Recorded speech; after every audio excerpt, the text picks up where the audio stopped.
Hello. And welcome to Let's Talk About Book, where we talk about book.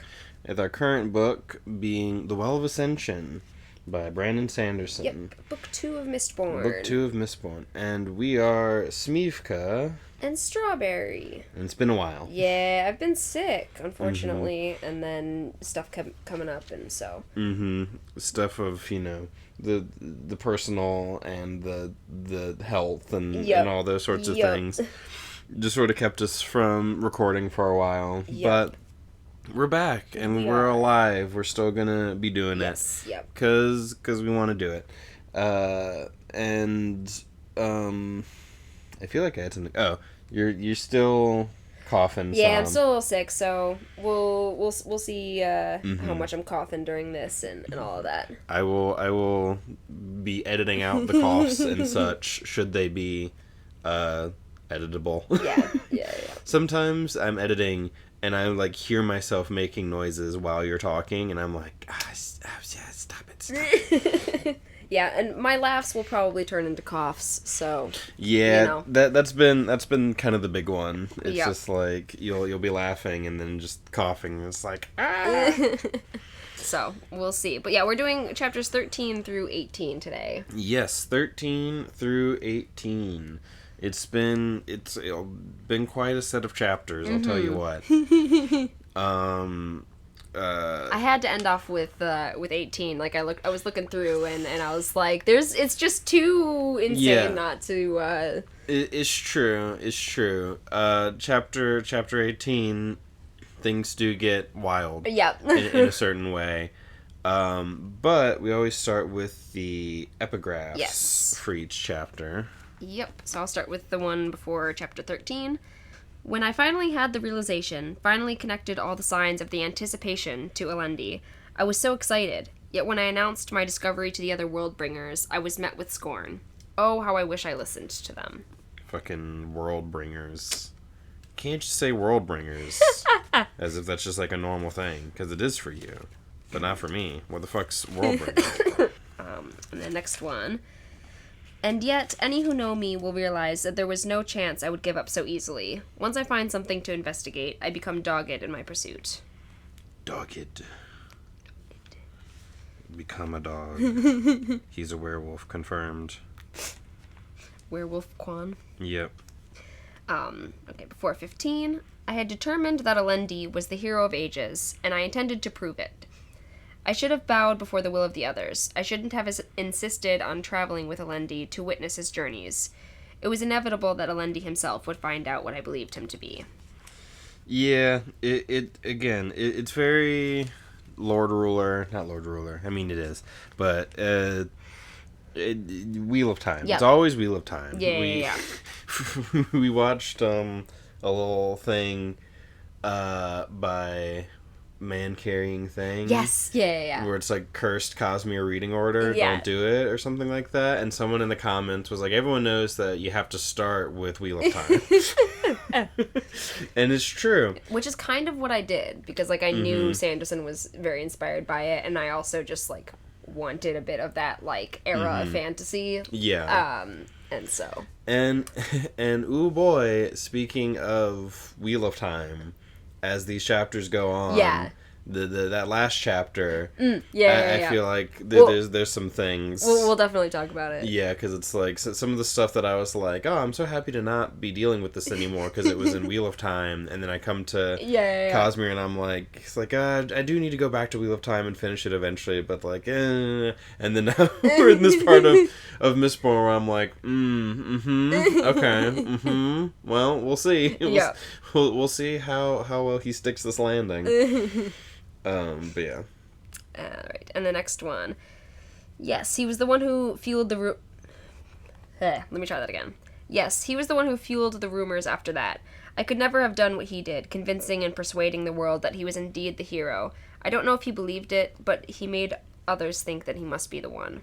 Yeah, it makes me think of the whole Dragon Reborn, and it's what if Moraine had been wrong, essentially? Yeah. And that's interesting. Yep. It's what one of these like false dragons had ended up in the spot, what if, sort of the Aes Sedai fucked up? Yep. What if the Bene Gesserit were wrong in Dune or whatever? I don't know enough about Dune to actually say anything about that. I just know that it's an inspiration for the Aes Sedai. For the Aes Sedai and whatnot. So yeah, it's just like a whole thing where it's like, I was wrong, but like the prophecies. Yep. Yeah. The prophecies, interpreting them. Yep.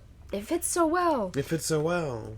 If only the terrorist religion and belief in the anticipation hadn't spread beyond our people. Yeah, which in Wheel of Time, there's all these different prophecies about it. Yeah, but it's like they're all like true. Yes. You know, it's like it is true. It's like I kind of wonder about these prophecies like in universe. Yep. Yeah. How true, how reliable? Because that's a whole thing with like, Song of Ice and Fire. Yeah. Is there's all these prophecies that can be interpreted in all these different ways, and there's like this question of like, are these prophecies even like true? Yeah, even like prophecies. Yeah, it's like some people have, it's like, oh, where do these prophecies come from, and are they true? And like, in Game of Thrones there's this whole question of like, so like there is magic for sure, like magical things happen.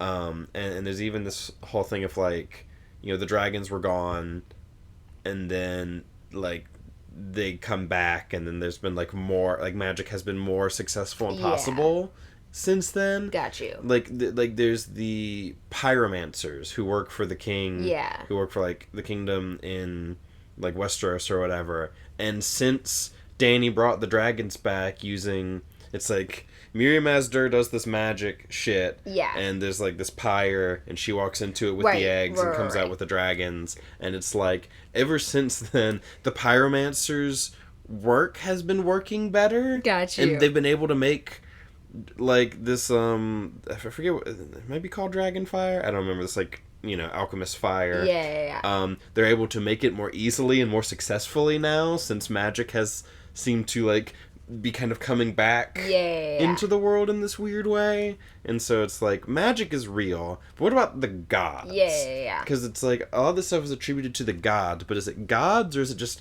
magic? Sort of secular magic. Yeah. Which of course makes me think of what you were talking to me about with like nerdy. Yes. Yeah. Because you were watching Nerdy Nightly. Yes. They're on Way of Kings right now. Yeah, which is like way past any of the stuff that I know about. Yeah. But he was saying some shit about like, well, if magic's real, then why don't you believe in God or whatever? And it's like, it's like, in the context of that story, from what I understand, it's like the magic is very sort of, is in a sense kind of mundane to them. It's like us being able to better harness our knowledge of the physical world. It's like, this is just how the physical world works for them. And it creates these things that we would consider magical, but to them it's just normal. And so it's like, they don't see it as magic. Right. So then if there's something outside of the typical, like, rules of their world or whatever, then, like, that would be weird to them. It would still be... Yeah. Like, that would be like, oh, like, I don't know if that exists. That's, like, magic. That's whatever. Like, even though there are things that are magical to us happening in the world, that's just their normal. Right.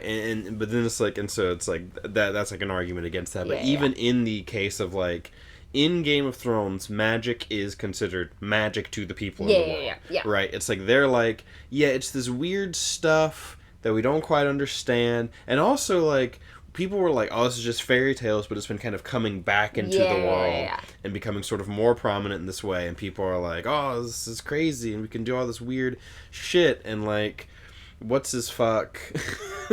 I'm so good with, it's been so long. One of the Greyjoys. The one of the Greyjoys like fucked off to like the other, to like Essos, and he comes back and he's like, there's magic, and I've got all these warlocks chained up, and I've been drinking the bullshit, and I'm gonna do all this, I'm gonna do a sacrifice to all this, it's gonna be crazy.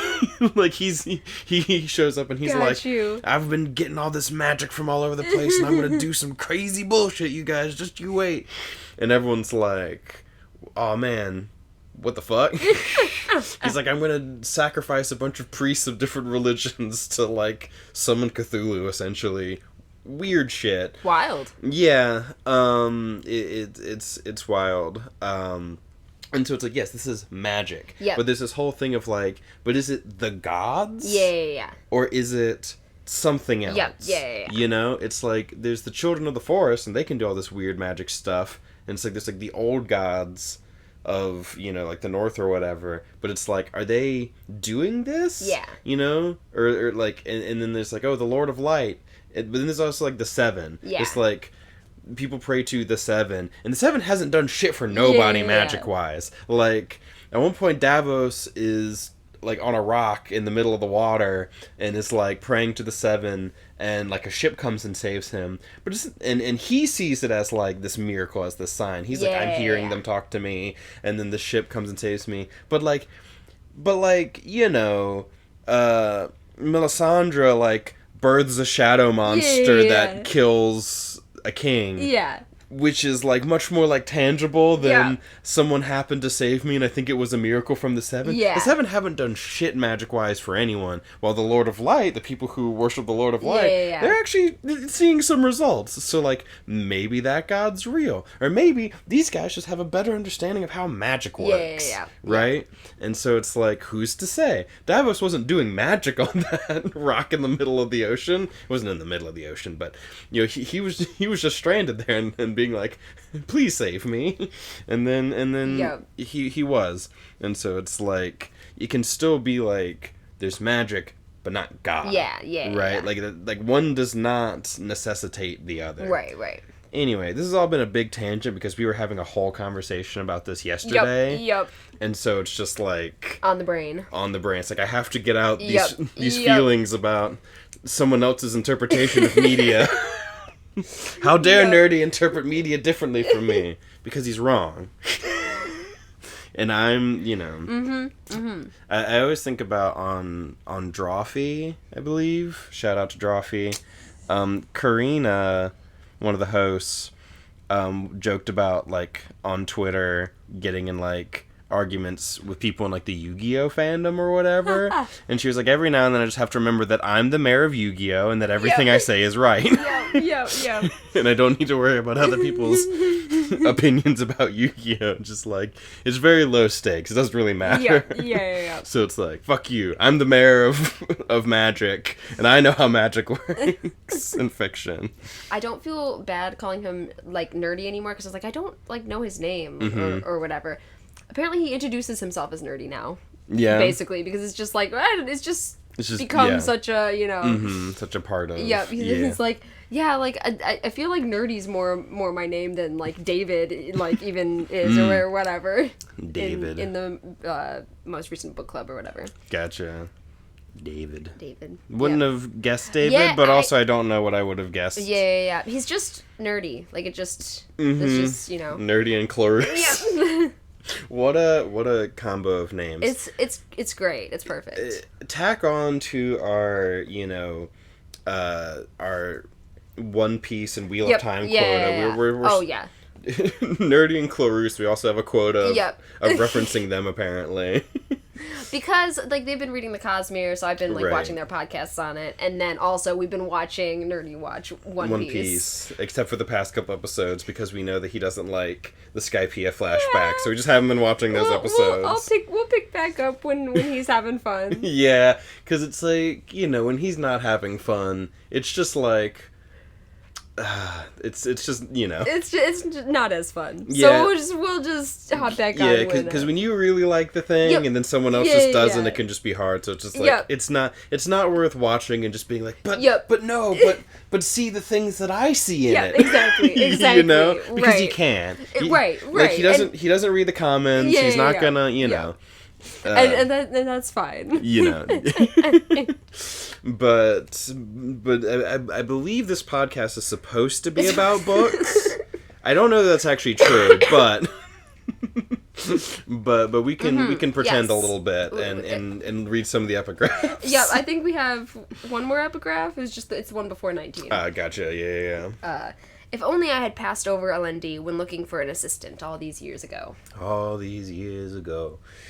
Yeah. Or all those years ago. Yeah. Close enough. I read it wrong. All right.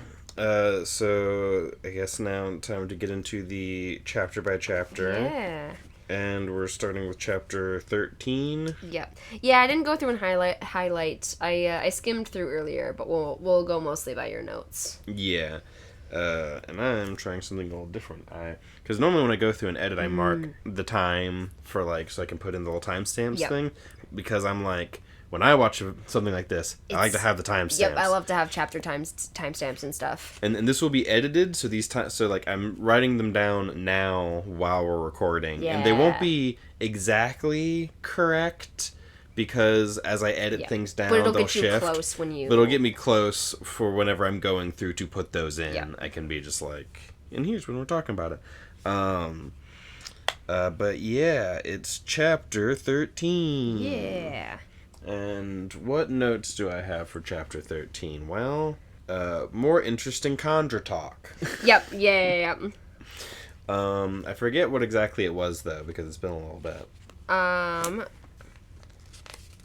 They were talking, like, a bit about, like, the contract and stuff, because she's trying to figure out, like, we need to find the imposter, the one who replaced someone. Right, because they're playing Among Us. Yep. Then I need to know more about you. Me, Mistress? Chandra in general. If I'm gonna find this imposter, I need to know how he thinks. I need to understand his motivations. Is this whenever we have the conversation about, like, oh, can Chandra use allomancy? And he's like, I'd rather not talk about it. Or was that earlier?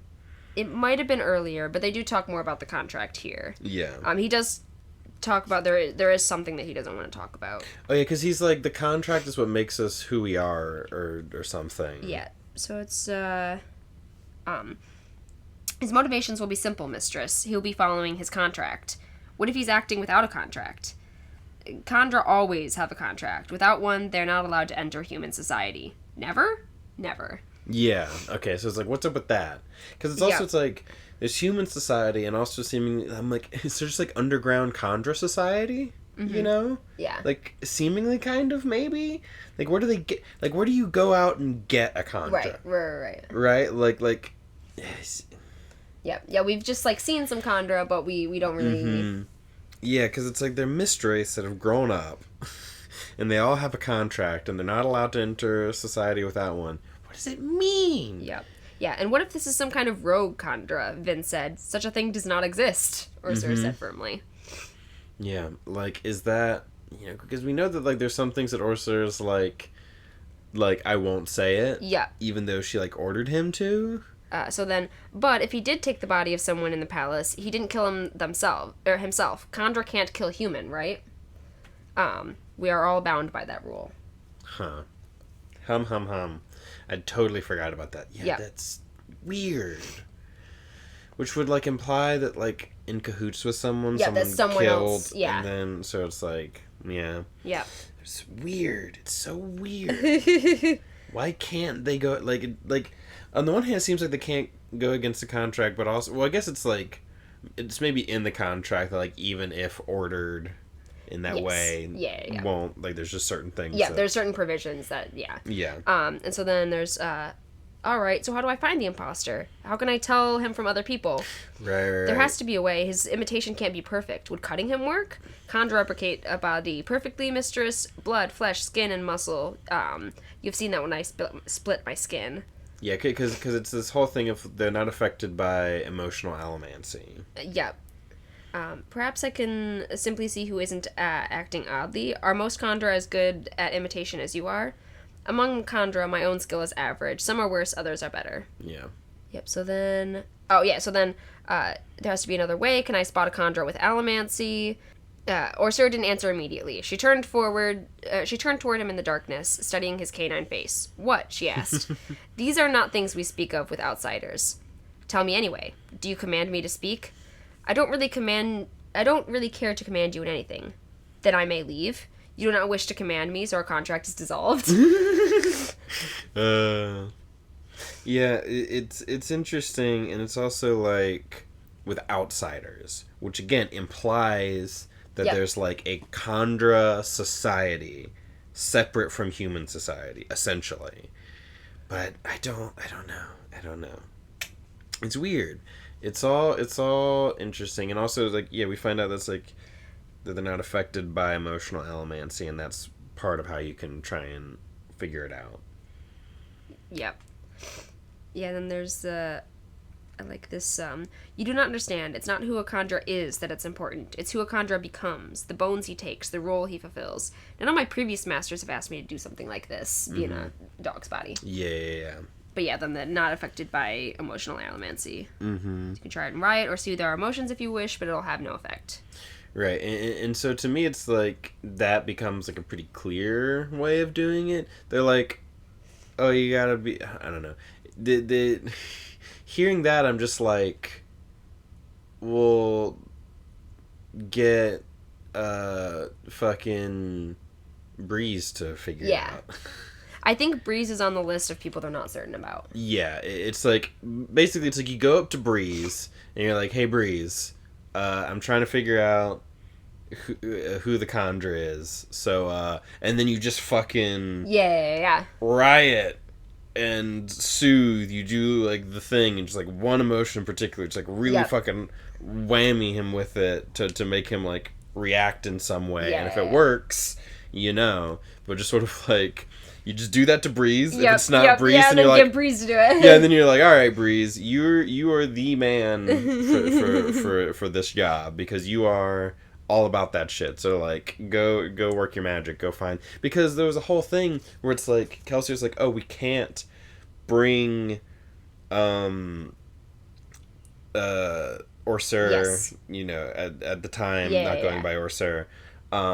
Renew. It's like, we can't bring Renew into the capital because he wouldn't hold up to close scrutiny. And they're all like, oh, he's a Khandra. And it's like, there's ways that it can be found out. We know that because that's why he couldn't just be hanging out with them as Lord Renew, because then it would be like, they would have ways of finding out. Which could also, that could also, like there's some way.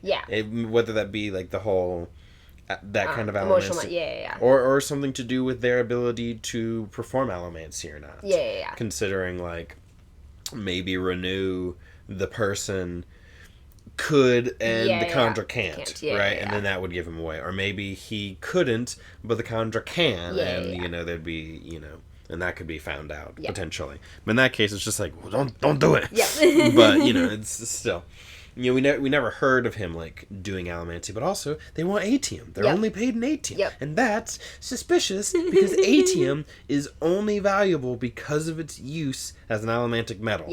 They're like, atium is only useful because it's super useful to Mistborn, and so it's like, and that's why it's so expensive, and that's why it's so expensive. So it could just be like, well, we want it because it is valuable as a thing that we can trade, and we only trade in this most valuable thing. But like.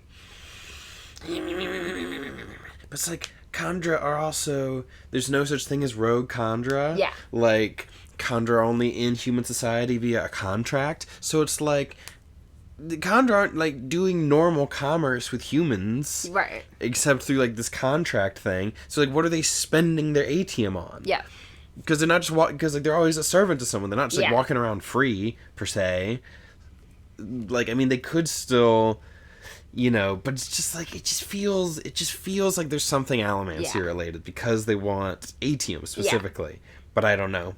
Well, maybe they're in league with Mistborn. In some way. There's like, we're the Mistborn who rule over the Khandra. That'd be weird. But like, I don't know. I don't know. What's the fucking deal? Because here's the thing. Atium... Like, the store of atium is this, like, big MacGuffin that we're all trying to find. Everyone's running out of atium. Because atium production has been halted. There's no more atium production. The atium mines are gone. So, like, what about all the Khandra who are under contract for atium? Because we know that the nobility were using Khandra, like, Straff had the Venture Khandra or whatever that used to belong to another house. So it's like... Are those contracts running out? Where are those Khandra going? Where's Khandra? It's a whole thing. I love it. And it's like, I wanna know more. That's why I said interesting Khandra talk. And so after that, I have Allomancy Mistman is back. after the Kandra talk. Yeah. Yeah, because she's, like, thinking about it and talking about what she saw, I think? Or did she actually... Okay, yeah, she does go and chase it. Yeah, because she, like, she goes out. Yeah. She goes out into the night, is doing her thing, and comes across the Allomancy Mistman, and I don't remember exactly what happens between them. Yep. Yeah, why have you been watching me? She demanded. The thing did not move. Its form seemed to draw the mist forward, and they spun slightly, as if in an air current. I can sense it with bronze. That means it's using allomancy, and allomancy attracts the mist. The thing stepped forward. Finn tensed. Then the spirit was gone. Mm-hmm. Oh, right. Yeah, because then it grabs her. Yep. Yeah, it grabs her because it's like, oh, you know, people have been being attacked by the mist, and now this Allomancy Mistman grabs Vin and all that sort of stuff, so it's like the other examples, seemingly. Yep. Yeah, she felt like pain and cold, and Yep. Yep. Yeah, and she's sad she's kind of like losing the freedom of the mists. Yeah, because she's like, the mists are supposed to be my domain. Yep. She's like, the mists are my freedom, the night is my home. This is where I belong. I haven't needed to be afraid in the night since Kelsier taught me otherwise. Yeah. And because, you know, it's like, no, I don't want the mist to be attacking me now. Yep. And so it's like, what the fuck is up with that? Because it's like, again, she can sense it with bronze. Yep. So it's like, what the hell's up with that? But yeah, so yeah, she has this encounter with the Allomancy thing, with the mist thing. Yep. And it's like, what the fuck? And I'm like, me too. What the fuck? I want to understand. What's up with the mist and Allomancy? What does that have to do with anything? Yep. So then we're, my next note is Ellen makes a Kelsier plan with crew. Got you. Yeah, we're with Ellen, and he's trying to figure out what to do with the armies. Yes, it's like the crew comes up to Ellen and are like, so we gotta like figure out what we're gonna do. Yeah. About these armies and how we're gonna play it, and like, you know, we're gonna kind of just have to give up the city. Right? Like, it's just deciding who's the better option. Yeah. Of who to, like, give it up to. And, you know, it's like, no, that sucks. How about something else? And so he starts coming up with, like, this plan with them. Where he's like, I've been reading all this shit about, you know, supplies and whatnot. Yeah. It's like, you know, they have to ship supplies up the river so we can attack their supplies, and we can do this, that, and the other thing. We can pit them against each other. We can, you know, do all this stuff to still win in the end. And they're like, it's kind of crazy. And it's like, it's kind of like something Kelsier would do. Yep. And it's like, see, we should do it then. I mean, that's not exactly how the conversation goes. Yeah. But they're like, yeah, we should give it over to Set and not your dad. Yeah. They're like, he's the better option. He's not great to Ska, but, like, he's better than Straff. Mm-hmm. And it's just like, I don't know. Yeah. I think that we should give it a real try. Like, actually, like, try and, like, win this thing. And it's like, I don't think so. Yeah, and they don't have, like, their army doesn't have a lot of training and all that. Mm-hmm. Attack the canal routes. Mm-hmm. Yeah, but it's like, attack the canal routes so that we can, like, disrupt their supply chain. And then also get them to fight each other. See, in my mind, here is the thing. Here's the thing that I wanted to say. Is that, like, they're like, we can attack their supply chains, and they're also like, oh, they're going to starve us out. And it's like, yeah, that's why you steal from their supply chain. When you attack them, you take their shit so that you have it and they don't.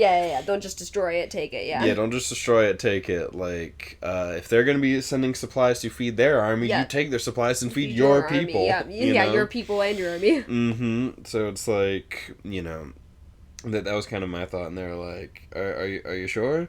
Yeah, we can't afford to fight those armies, but I think we need to find a way to get them to fight each other. A pleasant sentiment, my dear, Breeze said.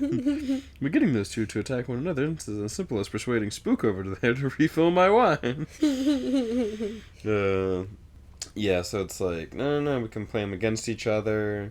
You know, we're in this position where it's like, whoever attacks first loses. So we can try and sort of like pit them against each other, attack their supply routes, kind of get them to think it's the other one doing it, get them to fight each other instead of us. Yeah. So it's more of this kind of planning stuff. Great, I filled my inner council with a bunch of thrill-seeking masochists. Even worse, I've decided to join them. Mm-hmm. Yeah. No, they didn't want to take the safe way out. They were the men who had challenged the Lord Ruler. Men who had made their livelihood scamming noblemen. In some ways, they were very careful. They could be precise in their attention to detail, cautious in covering their tracks and protecting their interests. But when it came time to gamble for the big prize, they were often willing. No, not willing, eager. Yeah. Yep. Yep, and then the proposal had given them time and all of that. Right. Yeah, it's like we need to go talk to Straff. Yeah. Oh, yeah, and then we meet a Terrace Woman. Yes, that's my next note, is Terrace Woman shows up. Yeah. She just kind of barges in and is like, hello, it's me. Yep, I've been listening to you. Mm-hmm. Also, I'm going to tornado through your life. Yep, and ooh boy, ooh boy, is she someone. She is. We'll see more of her in the coming chapter. Yeah. But, ooh boy, so I guess I'll get more into her there. Yeah. Because this chapter, making the plan, I enjoyed listening to that conversation. Yeah. Them. Yep. Bring the plan together in the way it's like, oh, that's what Kelsier would do. Yep.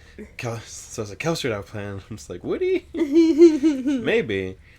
He'd be thinking of a plan. He'd be thinking of a plan for sure. He may not have it all formulated yet, but he's definitely working on it. He's working on it. He's I don't know if, because see, here's the thing.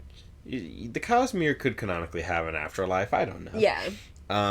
If so, he's just like, ooh, I'm thinking of a plan. Yeah. Just watching. You guys should do this, that, and the other thing. But yeah, so I guess it's time to move on to the next chapter, to chapter 14. Mm-hmm. So I have 2 notes for chapter 14, which is Terrace Woman convo, Vin and Elend convo. Got you.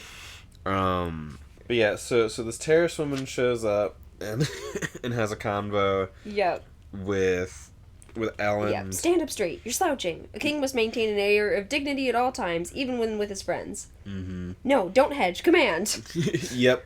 Just absolutely. And the thing is that she's like bound. She like gets like handcuffed essentially. Yep. Yeah. And it's just like leave me alone with him. And, yep. Yeah. And then just like, uses her terror shit. Then just immediately breaks it. Immediately breaks. and also is like, oh yeah, Vin's here, so don't worry about it. She's keeping you safe. And then Vin shows up later. Was not there the whole time. Yep. She's just absolutely playing Ellen left, right, and center. Yep. And is just like annoying. She just shows up and is like, here's how to be a king. Yeah. And because we talked about this where it's like, if Ellen was actually just like, no, fuck you. Yeah. Like, I'm not changing what I'm doing. I'm going to keep doing what I'm doing because fuck you, I'm the king. She'd probably be more like, there we go. Yeah, that's the end. That's what she would respect. That's what she would respect. And so part of me like wants that for Ellen. Yeah.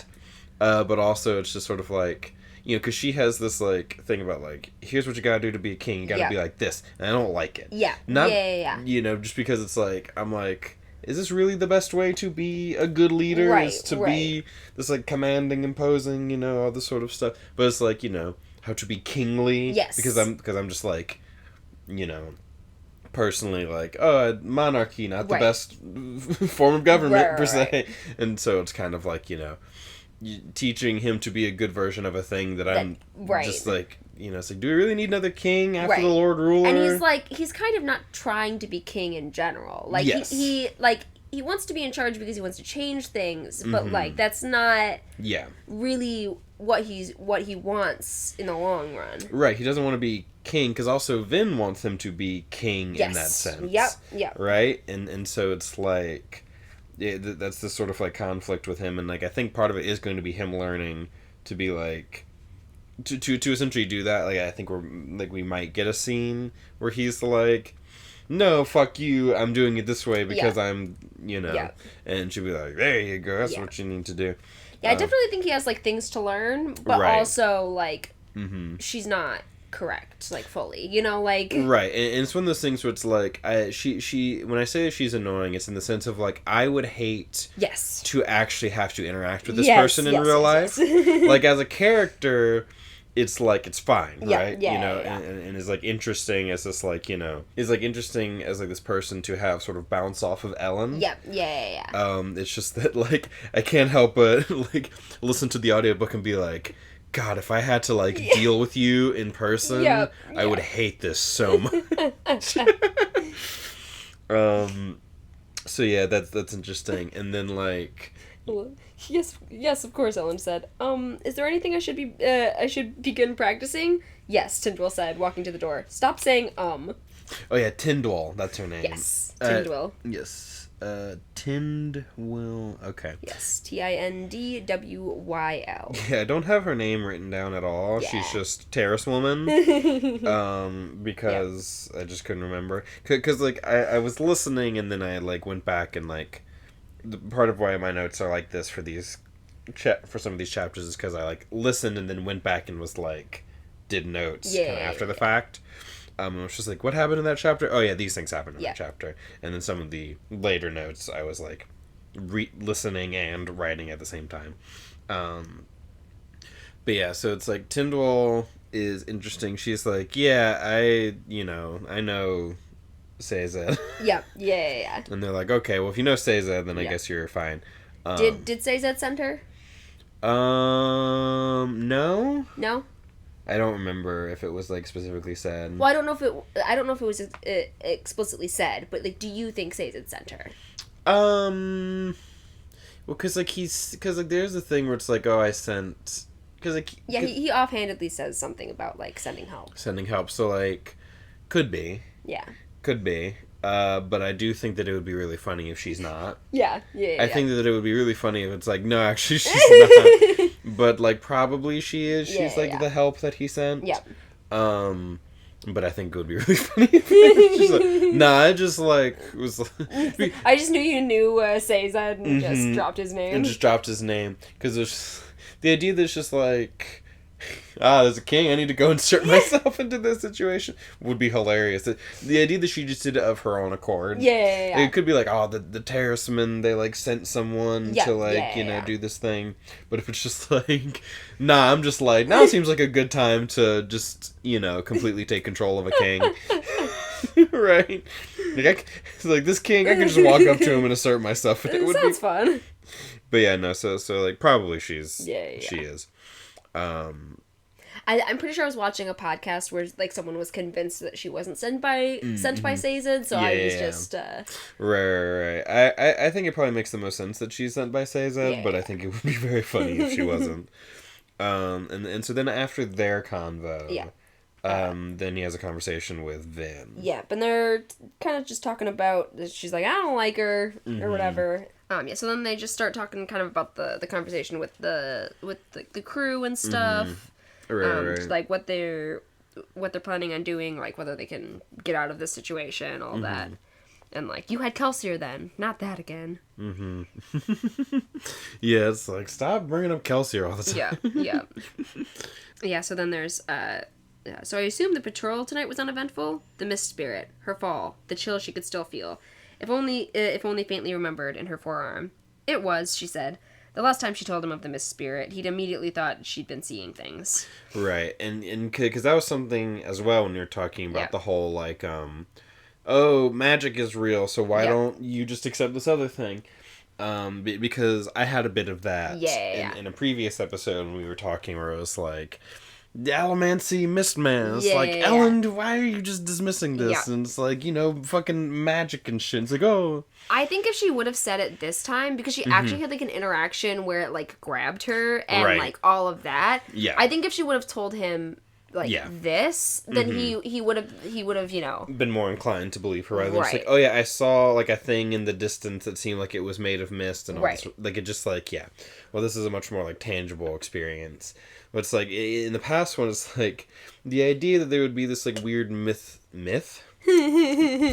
Mist. Yes. Yes. I mean, it is mythical in a sense. This mist spirit, because like we do have written account of such a thing. Yes.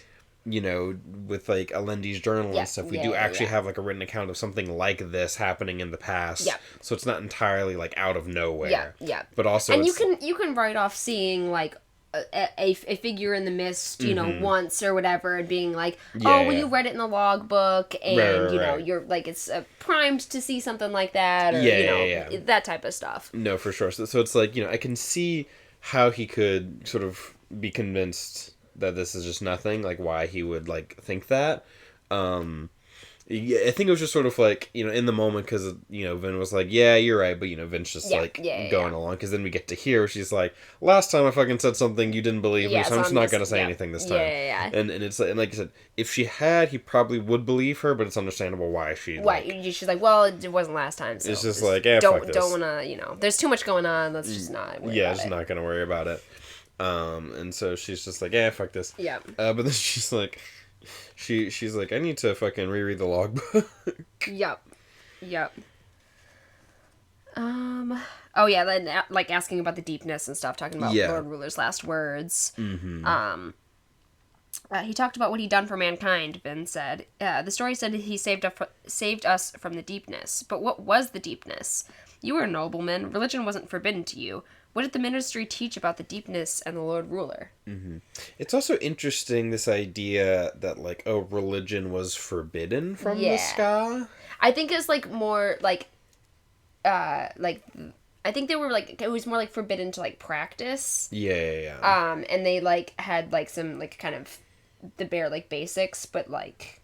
Right. Well, it's just interesting, this idea of, like, saying, like, just phrasing it that way, that religion is forbidden, considering that they, like, considered him their god in this very, like, tangible way. And so it's like, when God just sort of exists in this way, it's not religion anymore, in a sense. The sort of, like, the religious aspect of it, the sort of the church-going aspect, it takes on sort of a different meaning and role and stuff, and also just, like, what sort of knowledge you're allowed to have changes, because it's like, I mean, obviously this is coming from the perspective of someone who doesn't believe in these things, so it's like, the idea is like, oh, well, and in this world, the sort of keeping this sort of religious knowledge secret is keeping, in a sense, kind of like real knowledge about the world secret, while some, like, religious secrets in our world that sort of claim to be information about how the universe actually works it's not that. It's like you get into, like, the Gnostics, where, like, the truth is that there's, like, the world of the divine beyond our world, and our world was created by an evil god, and, blah, blah, blah, blah, blah, blah. The Gnostics had some wild shit. we just recently, this is an old thing, there's that, like, we watched some videos about that, like, it's like an article about Brandon Sanderson. Yeah, the Sanderson article. The Sanderson article, the, like, he is your god or whatever article. Such a bad article. Like, obviously that article was from, like, a while ago. Yeah, it's from like a long time ago. We're sort of, like, late to that party in a sense. Yeah, we were, because a thumbnail came up about it or whatever. And so then I was, because I remembered when the article came out, so then we went and watched a couple videos about it, like one by Murphy Napier and then one by Daniel Green. Yeah. And... the only part about it that this is relevant to is that he refers to Mormonism as, like, the fantasy of religions, which is just such a wild thing to say. Because it's like, okay, listen, if you don't believe in religion, like, if you are not religious and you don't believe in these sort of, like, the supernatural claims of religions and such, then it's like, it's all fantasy. Right. And to point to any one religion as the one that's fantasy as compared to other religions is just so silly. That being said, the Gnostics. I It's like, if you're gonna say any of them, the Gnostics.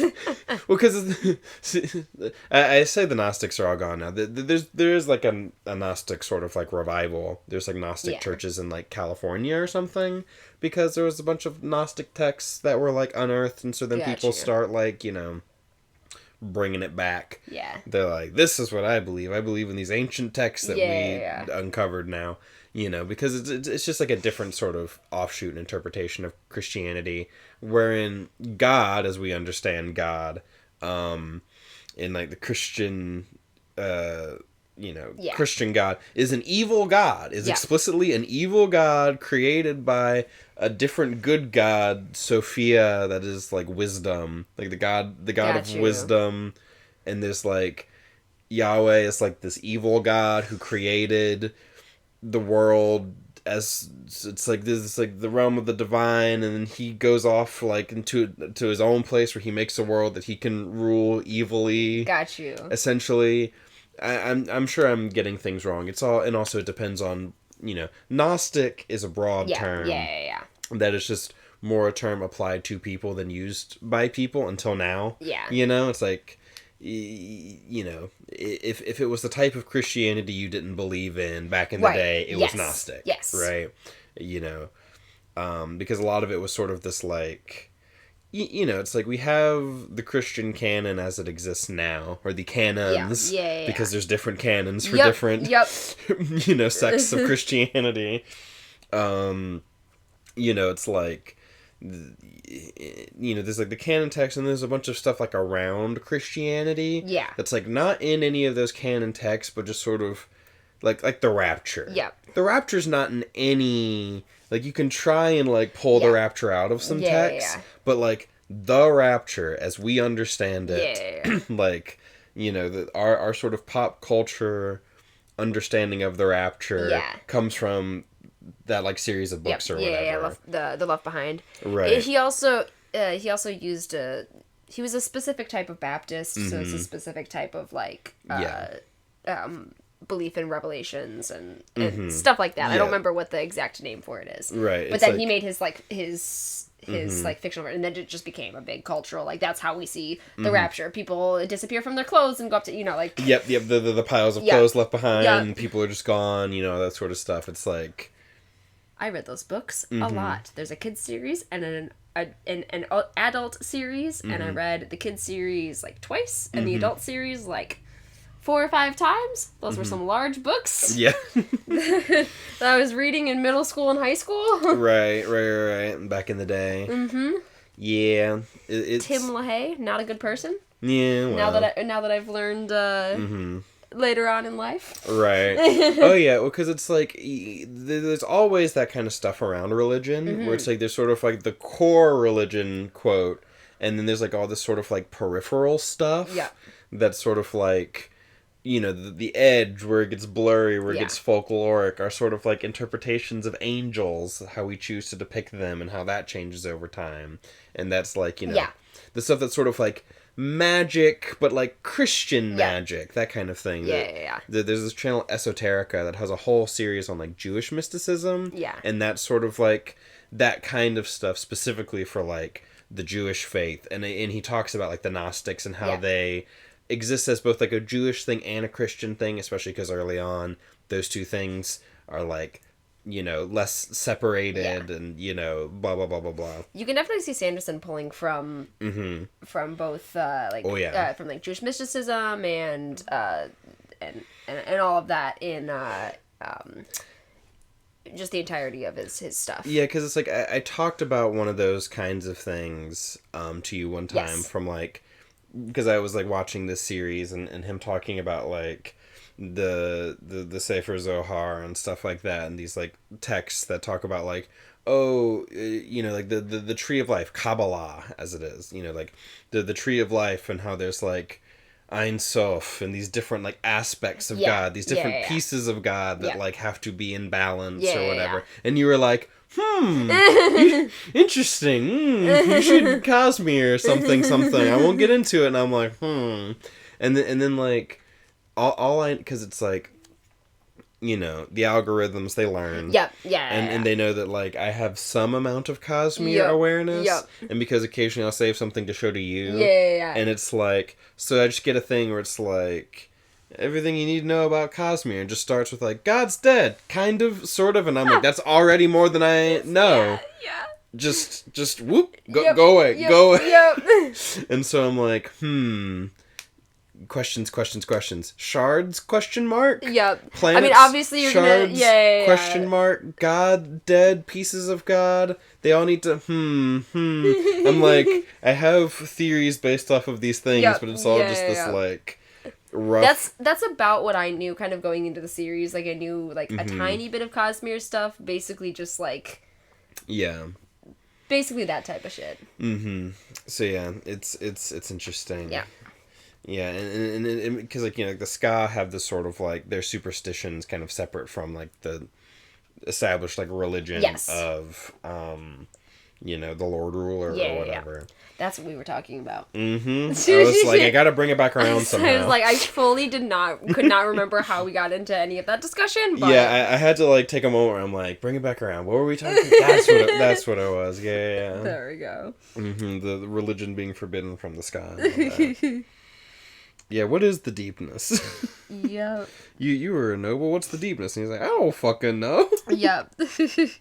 Not much, really. Religion wasn't forbidden, but it wasn't encouraged either. There was something proprietary about the ministry, an air that implied they would take care of religious things, that we didn't need to worry ourselves. Yeah. It's like, what was the ministry doing in that sense? That also feels like a bit of a dig at Catholicism. Yeah. This is just me putting stuff in, or whatever. But I do know there's quite a big, like, thing between Mormons and Catholics. Interesting. I didn't know they would specifically have anything beyond just any other two. Yes. Sort of like... They're more against Catholics than, like, any other, like, Christian, like, kind of... Interesting. Yeah. Do you know any... It's similar to, like, I think, a lot of, like, Protestant issues with Catholicism. It's the only the priests can take care of religion, and it's not like the individual people. It's like that type of stuff. The sort of like the very formalized sort of like structural hierarchical form of religion. Yeah, and then it kind of implies that it's not a personal thing. It's something that you don't care about, and you're putting it on someone else to take care of your religious like spiritual needs. Interesting. So it's almost like a laziness or a, like that type of thing. Right. It's like, like you go to church, you go to confessional, you get your sins taken care of, you go home, you pay your, Yeah. Which is not like, there's... strictly accurate. Right, but but that's like, I think the stereotype that a lot of Protestants kind of give towards. Yeah, that's sort of the, this is like a word that's not coming to me. It's sort of like the portrayal. Yeah. The way they're sort of portrayed by these groups. Zeitgeist, maybe? No, that's not the word, but I do get what you're saying. Yeah. I was like the caricature that's sort of like made of them in a sense. Yeah. The construct that they have of them. Yeah. But yeah, I just remember like him like reading this line and being like, this feels a bit like pointed at Catholicism, but maybe I'm just like... Yeah, it's interesting because it's like I grew up Catholic light, diet Catholic, being Episcopal. Yep. Which having to make small children say Episcopal, we see the thing is we had shirts. We had shirts from, like, VBS, Vacation Bible School, where they misspelled Episcopal on the shirt. Where it was Epsicopal. Epsicopal. Yeah. And I wore that Epsicopal shirt for years and years and years, because it was a hand-me-down. It's like, I had a shirt, and then I had, like, the bigger version that was my older sibling's version that I wore. And so I wore that Epsicopal shirt in some form or another for years and years. But yeah. All right. So talking about like the Catholic Church and like the structure of it, it's like, because we have like a similar thing, but it's like less so because it's like our highest thing is the Archbishop of Canterbury. Yeah. Because we're like because we're the American offshoot of the Church of England. Right. Very strange. but it doesn't hold the same weight as the Pope. Yep. The Archbishop of Canterbury. Just makes me think of like Canterbury Tales. Yep. Oh, for sure. That's why they were going to Canterbury as a pilgrimage to a holy site. But yeah, that's all I have for chapter 14. I did want to say one more thing, like the religious teaching or whatever. Yes, yeah. So, but they did teach you about some things, right? Mm-hmm. Ellen nodded. Mostly they talked about why the nobility were privileged and the Scot cursed. I guess they wanted us to understand how fortunate we are, though honestly, I always found the teachings a little disturbing. See, they claimed we were noble because our ancestors supported the Lord Ruler before the Ascension. But that meant we were privileged because of what other people had done. Not really fair, huh? Yeah. Yeah. Oh, yeah, and then, fair as anything else, I guess. Didn't you get angry? Didn't it frustrate you that the nobility had so much while you had so little? I didn't think about it. The nobility had a lot, so we could take it from them. Why should I care how they got it? Sometimes when I had food, other thieves beat me and took it. What did it matter how I got my food? It was still taken from me. Ellen said, I wonder what the political theorists I've read would say if they met you. I have a feeling they'd throw up their hands in frustration. Yeah. Yeah, it's like that's what you get for like reading theory and not actually like engaging with people. Mm-hmm. And like that's the thing, it's like he wanted to talk to like Scott, and like he's Yeah. Definitely learning, but it's it's funny. Yep. Yeah, it's just like I didn't pontificate too much about it because I was too busy just surviving. Yeah. Yep. And that's like a big part of like how it's like people don't revolt because they're too busy surviving. Yep. Just like today. Yeah, so then they're just kind of like talking about the deepness, and they're like, I don't really know what it is. It's just the deepness. Yep. It's like, the deepness is bad. Don't you hear the name? The deepness sounds pretty bad. Is there anything else in this chapter you're wanting to talk about? I don't know. I mean, I have like 2 notes, so. Because at the end. Yeah. He's like, unless it comes back. Is that what this is about, Vin? I'm worried about the fate of the world as well. And she's like, the hero of ages traveled to the Well of Ascension to defeat the deepness, she thought. But the prophecies all said that the hero shouldn't take the well's power for himself. He was supposed to give it up, trusting the power itself to destroy the deepness. Rashek didn't do that. He took the power. Wouldn't that mean that the deepness was never defeated? Why then wasn't the world destroyed? And that's interesting. Yep. It's like, thank you, Vin, for being interested in this stuff, because I'm interested in it too. The red sun and the brown plants, did the deepness do that? It's like, what other color would they be? Yep. Ghost said the sun was once yellow and the plants were green. That's an odd image. Yep. Well, I guess the deepness could have had something to do with it. I don't know, honestly. Green plants? Why not purple or blue? So odd. It's funny. There's like an actual sort of like biological question about that. About like why aren't plants like darker? Yeah. Like black or purple or something. Because there are like purple plants out there. Right. Because if the goal is to absorb light, then like why not be darker? And there's some sort of like answer for that. I think part of it has to do with like if you absorb so much sunlight, it gets very hot. Yeah. And then you could just like wilt. Yeah. You're just losing all the water instead. Right. So it's like there are darker plants in places where it's like they need to absorb more light for whatever reason. Especially, well, I guess a lot of times you get like a lot of lower down plants. Sometimes they also have a lot of like darker leaves and stuff like that. Yeah, because it's like they have less light to work with, so they're trying to like. Yeah, and you get like those dark purple like hostas or other like small plants like that. Yeah, and so it's like because like plants come in all sorts of different like colors. Yep. But it's just like green is so common because it's just like. It's purple tomatoes. Mm-hmm. Purple tomatoes are really good. Purple tomatoes, black tomatoes. I just like green tomatoes that are like ripe but they're still green.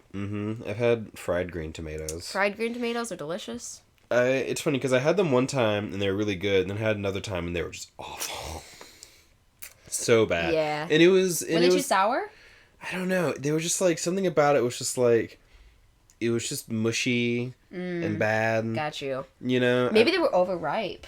Could have been. They could have been overripe. Because it's funny because it was the same guy who made it. Yeah, who made them both times. My mom would make fried pickles. I don't like pickles, so. See, the thing about fried pickles is that they still have pickle taste, but it's definitely not as, like, strong. Yeah. It's just kind of, like, different, you know. I don't really like any pickle taste. Any pickle taste, really? Well, I like relish, which doesn't make any sense because I don't like pickles. Yeah. It's true.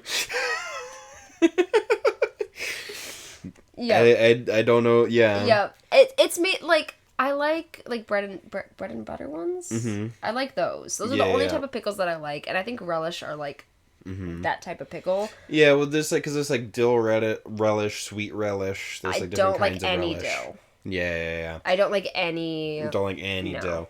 I probably, I at least used to definitely prefer, like, dill pickles to sweeter pickles. Yeah. But yeah, there was like a restaurant in town that had fried pickles as like a appetizer or something, and so we got them there. They were really good. So then Mom would make fried pickles at home, but Mom would also home make pickles. Yeah. She did that at least once. I think she did that like once, maybe twice, but we just ate them for like ever. Yeah. Because she just made a whole... I mean, it's preserved. Yeah, because there was just so many jars of them. So many jars of pickles, and they were good. Yep. I mean, that's why you jar and can things. Mm-hmm. I just remember them being good, and then like I don't know if those were the ones that we like fried though, but yeah, you just batter and fry pickles, and they're really good. They're you know. You get that good friedness, and it tastes a little bit like a pickle, but it's not quite so overwhelming. It's just like, you know, having like the pickle brine and stuff, because it's just sort of like it's all the flavor that's absorbed in the thing itself, and you don't get like all the brine around it that like you know, because there's like brine on, but like that gets like sort of boiled off essentially, or it's just kind of like in the batter a little bit. But it just sort of like, so it has a much, you know, less strong pickle taste. But it's still it's good. If I knew how to like, if I knew better how to like fry things, maybe I'd make them sometime. But that's really not important. Again, this podcast is only nominally about. it's talking about Mistborn and then long tangents about whatever the fuck. Mm-hmm. You know, the best parts of podcasts are the tangents, I think. At least they can be. So they're just talking about, like, who they've tested for the Khandra. Right. I've spoken to Ham and Demo. Demu. But yeah, okay, so... The accent he does for Demu really reminds me of Kim Kitsuragi from the Scholesium. Kim isn't French, specifically. The guy who voices him is like... Belgian maybe or something, and he was like, I want to just use my regular accent, and they were like, yeah, totally, because he sounds French-ish, but there's certain ways that he pronounces things that kind of clue you into the fact that he's not French. Got you. Because it's like he's Lieutenant Kim Kitsuragi, and whenever you talk to like his precinct, the lady on the radio calls him Lieutenant, which would be like the French pronunciation of lieutenant. Lieutenant, but he's like lieutenant. So it's like he's not French, but he does, you know, have sort of like, but there are certain pronunciation things that kind of like overlap between his accent and like the French accent, as is the case with accents generally, you know. So and there's a lot of like characters in Disco Elysium who have like a sort of Frenchish accent, and so whenever I hear so for some reason whenever I hear Demu, I'm just like it's it's Disco Elysium. And then I do, and I also have another Disco Elysium reference for in my notes. Got you. All right. 15? 15. Seiza chapter. Yeah. Marsh is gone for some reason. Yep, yeah, he just disappeared. And that's I don't like that. Yeah. I don't like it. In the sense of like, why did he leave? Where did he go? He's been acting weird. Yep. And I don't like it. I want to know what's up with Marsh, because Marsh was the best. I love Marsh. Marsh is the best, and I still want him to be like on our side. Yeah. But like I feel like we're sort of setting him up to be suspicious. Yeah. Whether or not he will end up actually, you know, doing anything bad or whatever, but I feel like we're setting him up to be suspicious, right? It's like he's acting differently. Calling my brother in, just disappeared. Just disappearing. Like, we went and did that whole thing, and then he travels to Caesar for a bit, and then he just fucks off and disappears. What the fuck's up with that? You know, it's just like, what's going on? But yeah, so Marsh is gone. They do keep extras. I think that's in regards to Caesar talking about his, like, metal mines and stuff. Yep. That they do keep, like, multiple copies, in a sense. Yep, yeah, because he has, like, a backup copy, his, like, daily copy, and then I think another one. Right, yeah, where it's, like, it's sort of, like, a daily use one, a backup, and then sort of, like, the primary one, like, here's all my, like, important shit. To go back and, like, rememorize if you, like, need, you know, like, and that one gets, like, re-updated and refreshed and stuff. Yep. It's so interesting the way that these, like, the minds work. Yeah. Because I had said, it's like, can you have, like, a copy? Yep. And like, I had said that, and then it shows up, it's like, oh, they do that, and I'm like, nice. Yep. That's a fun thing about these books. It's like, oh, what, like, I wonder if it, like with the rules this way, I wonder if like, this would work or whatever. Mm-hmm. And then, like, it comes up. Yeah, but then it comes up and you're like, oh, it makes you feel smart as the reader. Yep. Like, if you thinking about it and thinking of ways that it could, because it's like, if you're not thinking about it that way and these things just kind of come up, it's like, oh, that's neat. And if you come up with it beforehand, it doesn't, like, take away from it. You just feel like, aha, it does work. Nice. That does make sense. Okay, good, you know. I have an understanding of the rules enough to, you know. Right, you know. And then, I have Mist kills some, not others. Mm-hmm. Allomancy ? And then Steel holds speed. Those are all my notes for chapter 15. Yeah, because that's where he stores he stores speed and steel. Yep. So it's like he gets to this town and there's just, like, dead people. Yep. There's just dead all around. There's people in their homes who are also dead, but they're, like, malnourished, things like that. They just, like, stayed inside and died. Because he finds, like sheep, goats, something like that. Yeah, just wandering out. Just wandering out, and he's like, something like these should be being, like, tended. Yeah. Why are these animals just wandering around? Yeah. And then he comes across the town. You know what it made me think of, actually? It made me think of Ruby. Because there's, like, one of the seasons of Ruby, one of the volumes, they get to the town. Yeah. And there's, like, all the people who just, like, died in their beds. Right. And there's, like, the Grim. That, like, saps people's, you know, will, essentially. Yeah. That was one of my favorite episodes. Good episode. It's a great episode. Like, it was, like, and to me, Ruby is so up and down, because every now and then you have, like, episodes like that where I'm like, oh, they're doing something with the Grimm, and their whole, like, oh, they're, like, attracted to negative emotions, and they feed on them, and it, like, lives in, like, the well underneath the town, and it's, like, this whole it's, like, and it has to do with the fact that it's, like, it's a creature that's not just about them, like, fighting it physically. Yeah, but it's a very, like, emotional, like, character focused as well. Yeah, because, and like, it has to do with, like, the stuff that's been going on with them, like, losing hope and being like, what can we do? And they come to this town. It's like, oh, this feels like they're actually doing something writing-wise. And then it just keeps going, and I'm like, okay. Yeah.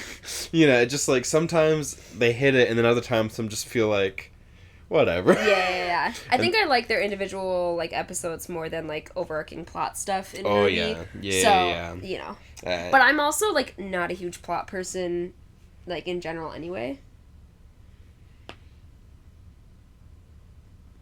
You have, like... What? Yeah. Like, a line across your face, like, there and there. It might be from... Oh. Like a black line from... Yeah. Like, it's I might have book ink on my face. Yeah, it wasn't... Because I thought it was just, like, the shadow of your glasses. Oh, apparently my sister called. But, like, I think... I kind of, like, rubbed it, but it's, like... Yeah. I don't know. Maybe I'm crazy. But anyway, what were we saying? Oh yeah, it's like it kind of reminded me of that episode of Ruby. Yeah. But yeah, and then we see. Sorry, my brain just died. It reading this, listening to the audiobook. This kind of reminds me of that episode of Ruby, which was just kind of funny. But what's going on is that like the people outside are killed by the mist. Yeah. And the people inside are hiding from the mist. Yeah. But some of the people would get through. Yeah. And just be fine. Yep. And not get killed by the mist. And it was unclear as to who or why. And I think that's why I have allomancy ? Got you. Because I'm like, is the mist letting the people with allomancy go? Yeah. Maybe. Because allomancy missed something? Yeah. I like it. Yeah, but because he finds someone who's alive. Yep. There's one guy who's alive in a house. He's been eating the bodies. Yeah. And I forgot about this when I was like skimming through before we started, and I was like, oh, I forgot that like he saw a guy who's like ate a bunch of people. Yeah. I'm like, Yeah, we were like, I forgot about the cannibalism, and I was like, what? and then you were like explaining. I was like, oh right. Yeah, it was like we ate it. Like there is no food. We ate it all except the food. Mm-hmm. His eyes darted toward the center of the room, towards the bones Sazed had noticed earlier. Uncooked, gnawed on, placed in a pile beneath a ragged cloth, as if to hide them. Yeah. Yeah. Yeah. Yeah, Holly? I think Holly heard roommate noises, and so she decided she needed to join in. Mm-hmm. She's like, I need to make noises, too. I need to do a bark. I'll probably edit that bark out, though, because it was loud, and I don't want to hurt your ears. But if there's, like, tiny barks, I'll leave them in sometimes, because it's cute. Aww. Oh, sweetie. Yeah, you're a little friend. Oh, I didn't realize that they had, like, show him, like, eating someone, too. Just, please, you must answer me. Who did it kill and who did it let pass? What is the connection? The man turned towards him. Time for food, he said, then rose. He wandered over to a corpse, then pulled on an arm, ripping the rotted meat free. It was easy to see why he hadn't starved to death like the others. Mm-hmm. Yep. Yeah, and so then it says it's like, I gotta fucking do something about this. Yep. He's like, I'm gonna go to Luthadel. Yep. And try and talk to some folks about this. And so he pulls out his steel, which carries his speed. And he starts running. It's interesting that, like, because, like, trying to think about, like, the sort of connection between, like, allomancy and the sort of the connection between allomancy and feruchemy in terms of, like, you know, the metals. Yeah, because it's like copper. What is copper used for in feruchemy versus allomancy, right? Where it's like, she's like, no, I want to chew on the cat stuffed animal and not the chew toy that's specifically for me to chew on. I don't want it, no. Right, I want it, your love and attention. Yes, it's true. Yeah, so it's like steel. It's Tilly. Yeah. I was like, ugh. Yep. The joy of dogs. But it's like it's pretty. It's pretty smelly. It's pretty smelly. Is that necessary, Tilly? Yeah. But anyway, steel. Steel's used to push, but in this case it's used for speed. It stores speed in there. Yeah. And it's like, that's interesting. Yeah. And on some level it kind of makes sense, but it's like, yeah. Because, like, they would use, like, pewter for that, like, pewter dragging to, like, go really fast. But that's, like, pushing the body to, like, go farther. Well, this would be, like, different. Because steel is, like, pushing. Mm-hmm. In allomancy. Steel push, iron pull. Right. And the thing is, like, because it's, like, he stored up mass one time. Like, made himself physically lighter by, like, reducing his mass. Yeah. And it's like he doesn't shrink or anything, No. he just gets lighter. So whenever it's like he stores up speed, I imagine just like he's not necessarily like running harder, he's just moving faster. Yeah. Would be my sort of like guess. Which is kind of like a different sort of thing to like the pushing and pulling kind of. But it's, I don't know, it's interesting. Yeah. It's like, because I feel like there's going to be some sort of connection revealed eventually between Allomancy and Ferrochemistry, because they're both metal-based magic. Yeah. And so it's like, what's the connection here? Yeah. Like, Holly.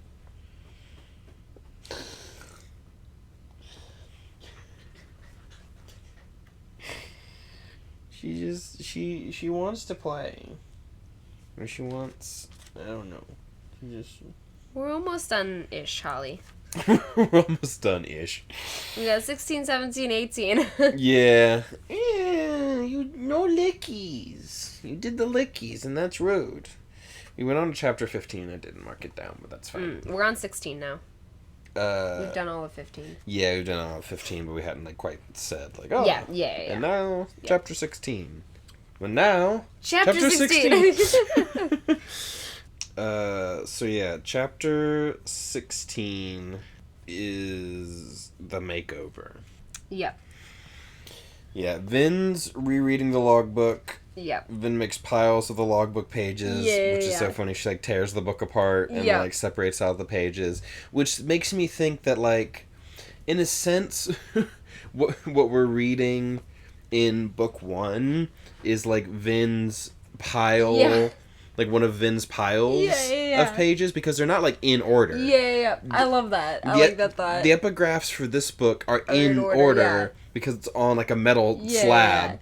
But the epigraphs of the previous one aren't in order because Vin's fucking tearing the pages apart and making different piles. I love it. I also love that this chapter spawns one of my favorite jokes in another podcast. Yes, we talked about this. Yeah. Where because Ursula mentions because she's doing all this on the floor. She's got all these like piles of pages on the floor. Yeah, so she keeps like moving them over and stuff. And he's like, why, like, there's a desk for a reason, like, what's, where is it?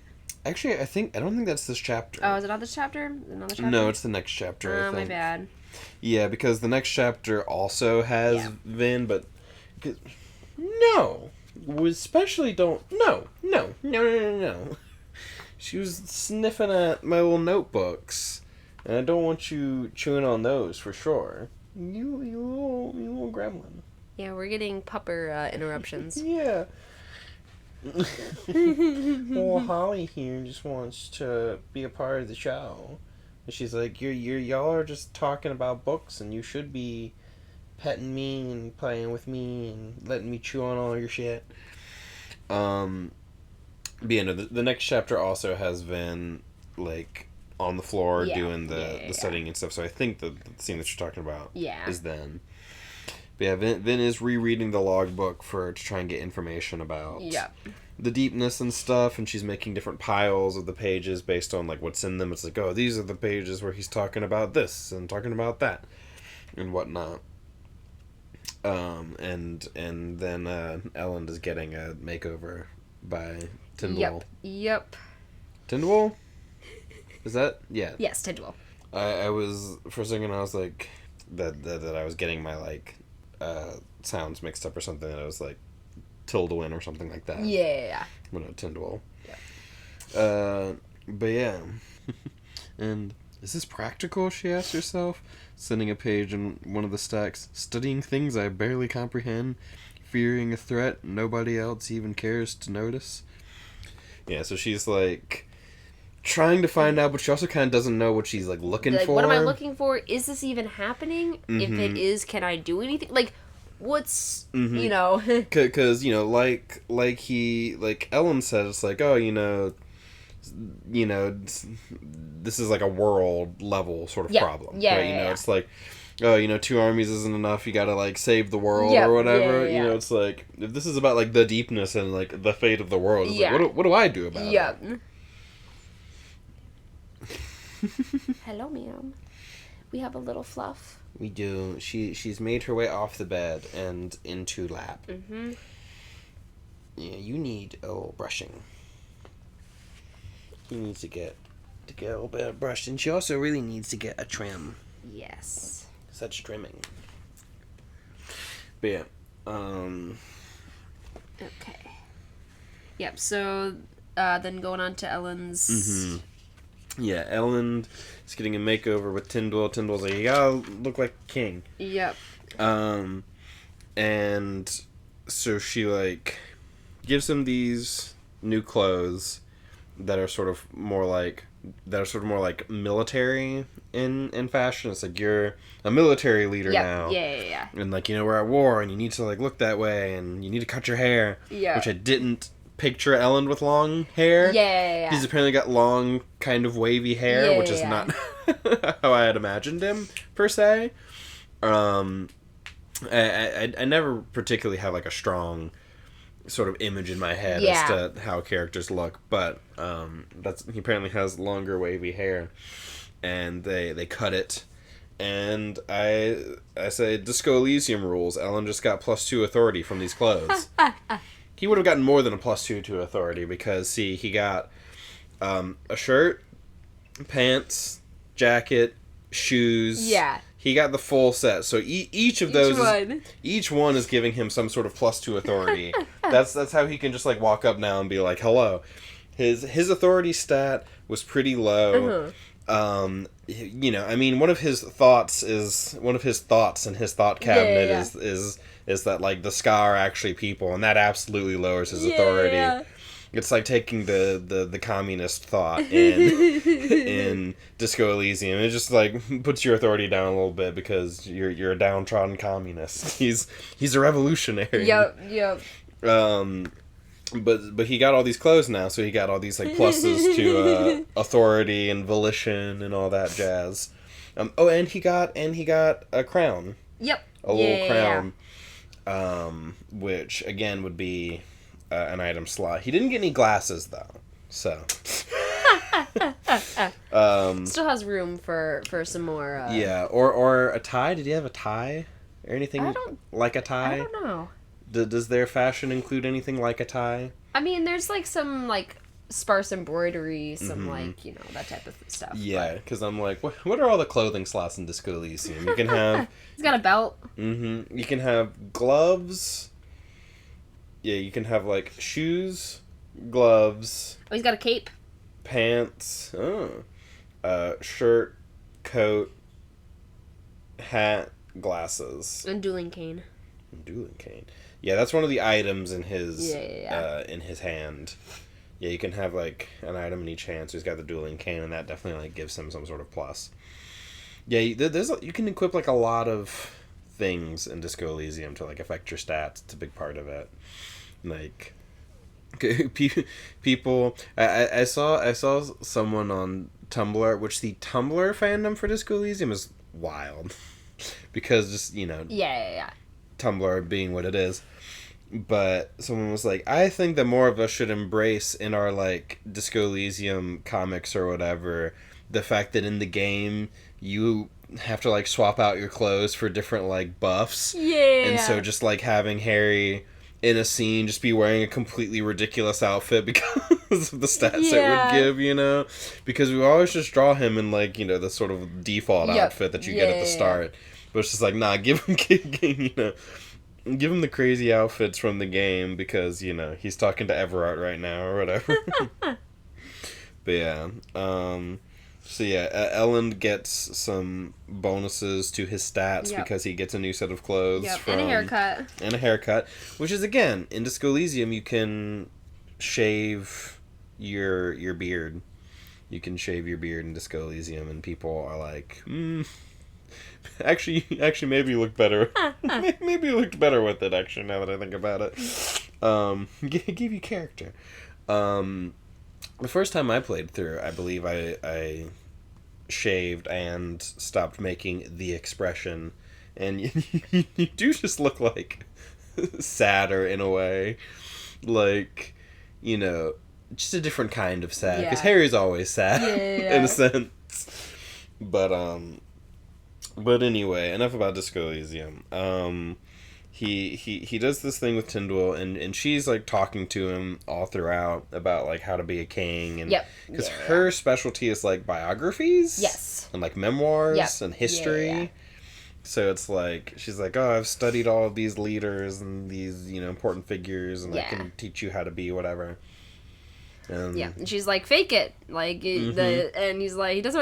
I don't want to fake it, and he's like, well, until you can, do your own. Like thing or whatever, you gotta fake it. Yep. I thought I could maybe, I'm the king, I can be a trendsetter. It's like, not like this you can't. And it's like, no, Ellen, lean into that. Because if he had leaned in and be like, no, I'm gonna fucking do it intentionally. And it's like, it's about, the confidence in it. He does need more confidence. Yes, that's for sure. Yeah, and that's kind of what part of this is, in a way. Yeah, and I think that'll be useful just so long as, like, the right lessons can sort of be taken from it. Right. He doesn't need to take everything that she has, but, he does have some stuff to learn. Yep. Yeah. Alright, we're back with, Vin in Chapter 17. Chapter 17. At 1 hour and 30 minutes. Meow. Is that my first, like, random meow in this podcast? Could be. Because it's a very common thing in this house. Oh yes, we meow. Constant meows. And moo. And also moo. That one, see, we've made kind of some reference to that because I did talk about Big Moo's Morgan in an episode of the podcast where I was like, just imagine keep laughing. Because what was it? It was like in One Piece. Was it Momu? Or... Yeah. As Momu is a giant sea cow, and then there's Big News Morgan, who's like a big bird, and there's he's the an news albatross coos. Man. So they deliver the news via bird, and so then we were talking about the news moves, and it's just Momu, but he's still got like a tiny little hat and like parcel to just like hand out the mail with. So good. And so if news moves. And so if Big News Morgan were instead of an albatross, some sort of cowman, Big Moose Morgan. Yeah. I love Big News Morgan. It's so good. He's horrible. Yes, but just like... But yes, he's great. He's great. He's so fun. Well, the thing is, it's just like I'm watching Whole Cake, and they're like, the guests coming to the tea party. To the tea party, to the wedding, and it's just like, Big News Morgan, and he's just this albatross man, and it's like, yeah, he's the man behind the news coups, and I'm like, I never needed that explained. Nope. I never needed the news coups explained, but now it was just always a world-building thing that, these birds deliver the news, I'm sure that, I assumed that this was just something that, the Marines were doing. That, the Marines were in charge of them because that's how they get, the bounties. Yep. Because the bounties come via the news coups and stuff, so I'm like, oh, this must be, the Marines or something that are doing this. But no, it's Big News Morgan. And the fact that he's called Big News Morgan and that he just is a bird man and just his whole vibe. I just saw so him. Good, but he's not a mink. No, he's a non-flying bird. Well, he's a devil fruit user who just constantly stays in his hybrid form so that no one knows what he normally looks like. So we don't even know what he looks like. No, we don't know what he looks like as a human because he's got to keep his identity. Because I imagine that he just goes around as a human sometimes. Yep, to get, info or whatever. To be, stealthy. What I can't wait is for someone that we, have seen before. To have been Big News Morgan this whole time. That would be great. It's Panda Man. No. I don't know how that makes sense, but... well, we already know that Panda Man's actually a part of Big Mom's crew. Right. Because, again, because we got, a real, close-up of him. That's the thing, it was, watching the anime, and they're, showing a bunch of people, and, it pans across, and Panda Man's just, right there. Way closer than you normally see him, and I'm like, oh, this is Panda Man. He's just right there. And I'm like, I guess he's a part of Big Mom's crew, then. Yep, Panda Man. Because also, the existence of minks now makes Panda Man less weird. Yeah. But also, he's... God... Fucking One Piece is great. I love it. Anyway, again, we have a quota to meet, so... Exactly. And as the episode gets longer, we have to bring up One Piece more and more often. Yeah, exactly. Because, again, it's a percentage thing. But yes, Chapter 17. Yes. Supposedly, this was the beginning of Chapter 17 that we were talking about. We hadn't even actually started talking about the chapter yet. Yeah. My first note is that Vin is me, because she's like, damn it, I'm going to have to take notes, aren't I? Like, there's some sort of... There was like a particular line... Yes. Eventually, lying amid the mess, overlapping piles turned in odd directions to keep them separate, Vin acknowledged a distasteful fact. She was going to have to take notes. Yep. Yep. And, she's also, like, just, like, trying to piece it all together. What does it mean? And I'm like, I feel you, Vin. I also want to know what it means. You know, it's just like, I'm like, yes, the research...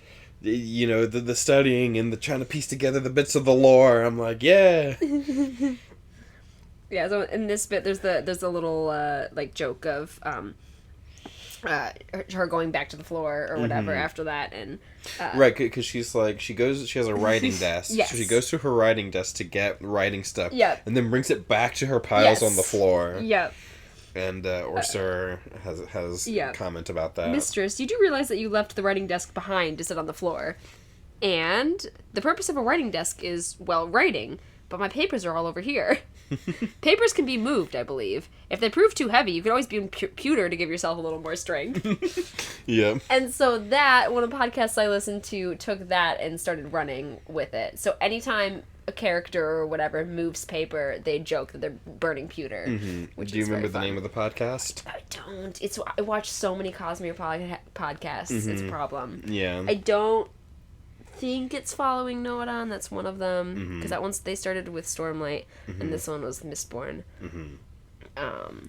Okay, it's not highly invested. Maybe Cosmere Conversation? Nope. I don't remember. I would have to, like, look through and, like, find it. Gotcha. Because I watch a lot of podcasts. Yeah, well, maybe we can find out what it is, and I'll put it in, like, the description or whatever. Yeah. Yeah. Yeah, because I'll have to look through. Right. But yeah, no, but I do love that. The idea of, like, so-and-so moving paper being like, oh, they burn pewter. Yeah. That's such a good joke. Oh, I think maybe I watched it on YouTube. YouTube? Who would put a podcast on YouTube? I don't get it. See, it's so funny to me that, like, apparently people actually do just, like, use podcast apps. It's so wild to me. It's like... Yeah, because I use them. That's where I watch a lot of them on. Because I'm just like, I don't know. For me, YouTube is just so much of, like, all of what I watch that I'm just kind of like... Oh, it comes up like... Yeah, I wonder if that's because you've, like, listened, you know? Yeah. Or if it's showing, like, all the different playlists of it. Because I searched for Mistborn First Reader playlist. Gotcha. It might actually be following Noadon. Just when they, like, got to Mistborn eventually? They started with Mistborn. I just assumed they didn't because it's following Noadon, which is... Noadon is Way of Kings. But no, they started with Mistborn. Interesting. So that's the podcast that it was, I'm pretty sure. Interesting that they would be called that, but yet still, like, start with, like, Mistborn. Mistborn. Yeah, because then they, like, talk about it a bunch of times, like, who's Noadon? Or, like, when are we gonna get to Noadon? This whole thing. Yeah, because I don't know Noadon what that means.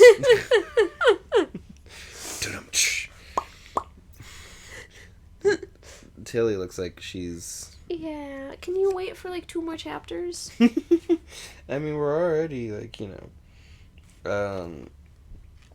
we're already into chapter 17, so it's like, do I not have any? Oh, no, I do. Okay. Yeah, so my next note is you could make crazy Chandra Chimera. It was just, like, a thought that I had. Got you. Where I was just like, I don't think they'd talk about it specifically. They maybe just talk some about, just a little bit more, talk about Chandra. Yeah. And I'm like, because they're, like, made...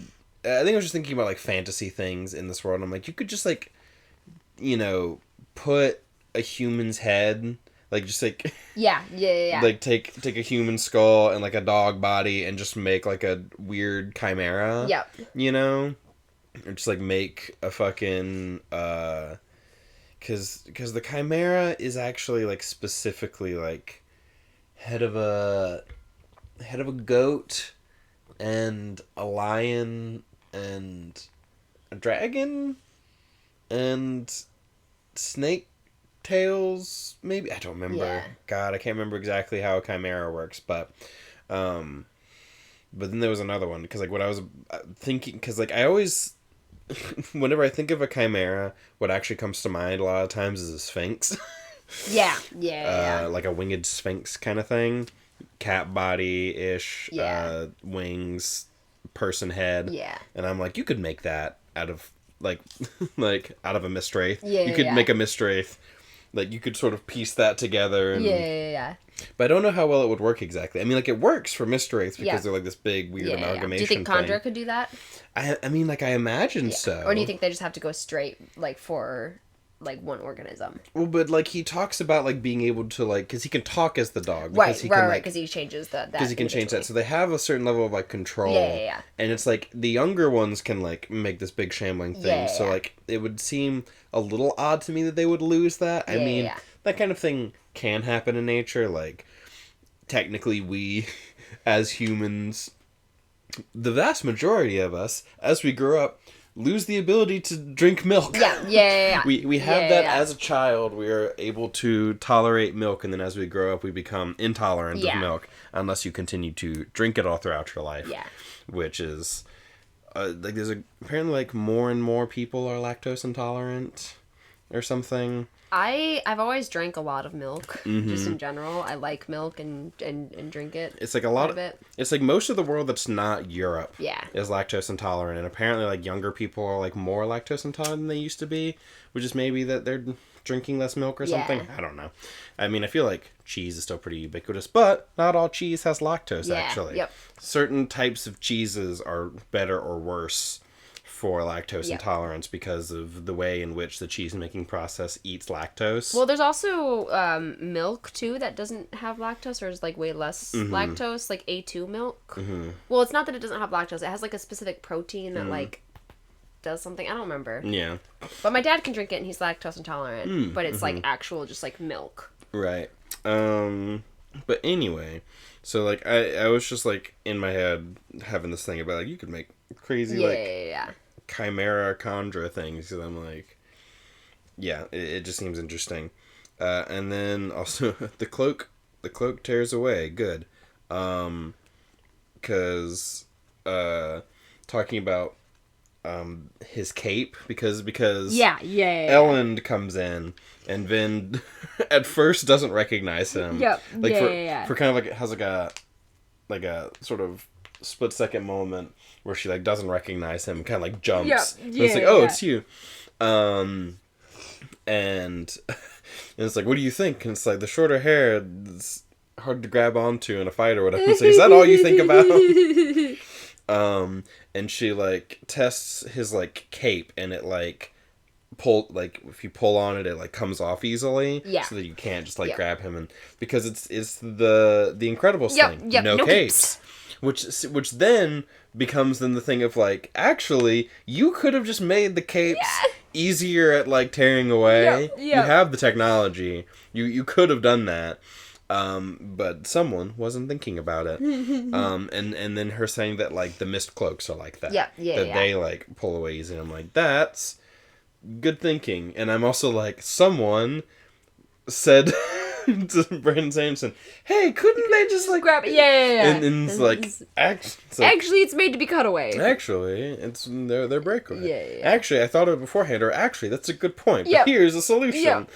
I could see someone being like, hey, Brandon. hey, Brando Sando. Brando Sando. We watched, what was it? His video with Hello Future Me? Yeah. It was a different intro where someone called him Brando Sando. It was someone else. I don't remember his name. Yeah, where he called himself that. Yeah, well, the other person, like, introduced him as... Oh, no, yeah, no, he did call himself as Brando Sando. Yeah, because he, like, introduced him, like, has, like, like... Yes, like, Brandon Sanderson, like something like, like that. Does some sort of weird thing. He's like, it's actually Brando Sando. Yeah, but I don't remember who that was with. Yeah. Because like I know Hello Future Me, I didn't remember that guy so well. He wasn't someone that I was like familiar with. But yeah, so just. Yeah, I don't remember his name. I think it's like Will something, but I can't remember his name. Will Wheaton. No. Will White, which is Cradle, but it was not him. Yeah, it's like if it had been Will Wheaton, I would have recognized. Yeah. By the way, I'm on book. I just finished book 9 of Cradle. If anyone cares, and that's it. That's my Cradle update. Yep. Yeah. Cradle. The Naruto. Yep. The most anime books I've ever read in my life, and it's quite great. Yep, and I've been hearing some about it, which has been wild. Yep. But yeah, have The Watcher is here? Yep, yeah. Because they're like, oh yeah, there's someone here. There's a messenger here. There's a messenger here, and then it's The Watcher. Yep. Which, in a previous episode, because like I was going back and editing the episode, and in the episode we were talking about Duralumin. Yeah. And I made a comparison to something in Slay the Spire, because it's like, oh, aluminum gets rid of all of your metal, while Duralumin like flares your metal essentially. All at once, and I was like, oh, it's like this card in Slay the Spire that like gets rid of your orbs, but then when you upgrade it, it evokes your orbs. Ha ha ha ha. And then later, the Watcher shows up, and in Slay the Spire, one of the characters you can play as is called the Watcher, and I didn't mention it at all. Even though it's the much more obvious Slay the Spire reference than being like, Duralumin is this like random card. Is like if you upgrade Fissure and Slay the Spire, not Fissure, Fission. If you upgrade Fission and Slay the Spire, it's like a Duralumin in Mistborn. And then the Watcher shows up and I'm like, no comment. No comment. Just fucking. And so then I'm like, the Watcher is here, and now I'm just picturing the Watcher from Slay the Spire. So there you go. All of you out there. All of you Zane fans out there. A ton of Zane fans. All of the Zane. Because you said that Zane's a bit of a contentious character. Yeah. Which I can understand that. I thought it was really funny that his name is Zane. Yep. Zane does not quite fit for me. Like, name-wise. Zane feels a little outside of the names that we've, like, gotten so far. Unfortunately, like, just growing up with YA books, like, I read a lot of, like YA dystopian, like, just, like, all that type of stuff. It just put me immediately in, like, a YA book. I'm like, oh, Zane, like, the... Something about the name Zane. Like, okay, because here's the thing. I fucking heard that his name was Zane, and my notice literally, fucking Zane. And the thing is, I had this thought, it's like, fucking Zane, Dark Shadow ass. And the thing is, I thought that I had just pulled that name out of nowhere, but then I was like, no, that's from something. And in... like, the first season of Fantasy High from Dimension 20 Dropout, you all know. The likelihood that you don't know what that is, but know our podcast is, like, absurd. Yep. But, like... or read Brandon Sanderson. Like, right. I feel like there's a bit of a... Yeah. There's, nerd culture overlap. But it's, like... That was the name of a character, one of the NPCs, the sort of, like, the moody goth... character he was like a guy who like wanted to be dead essentially, or wanted to be undead essentially. He like took pills to make his body heat lower, and then he dies and comes back as a ghost, and it's like, I'm a ghost now, because he's like he's like a joke. He's kind of a joke on this sort of, like, edgy teen. And so his name's fucking Zane, Dark Shadow. And then this guy... Zane. Fucking Zane.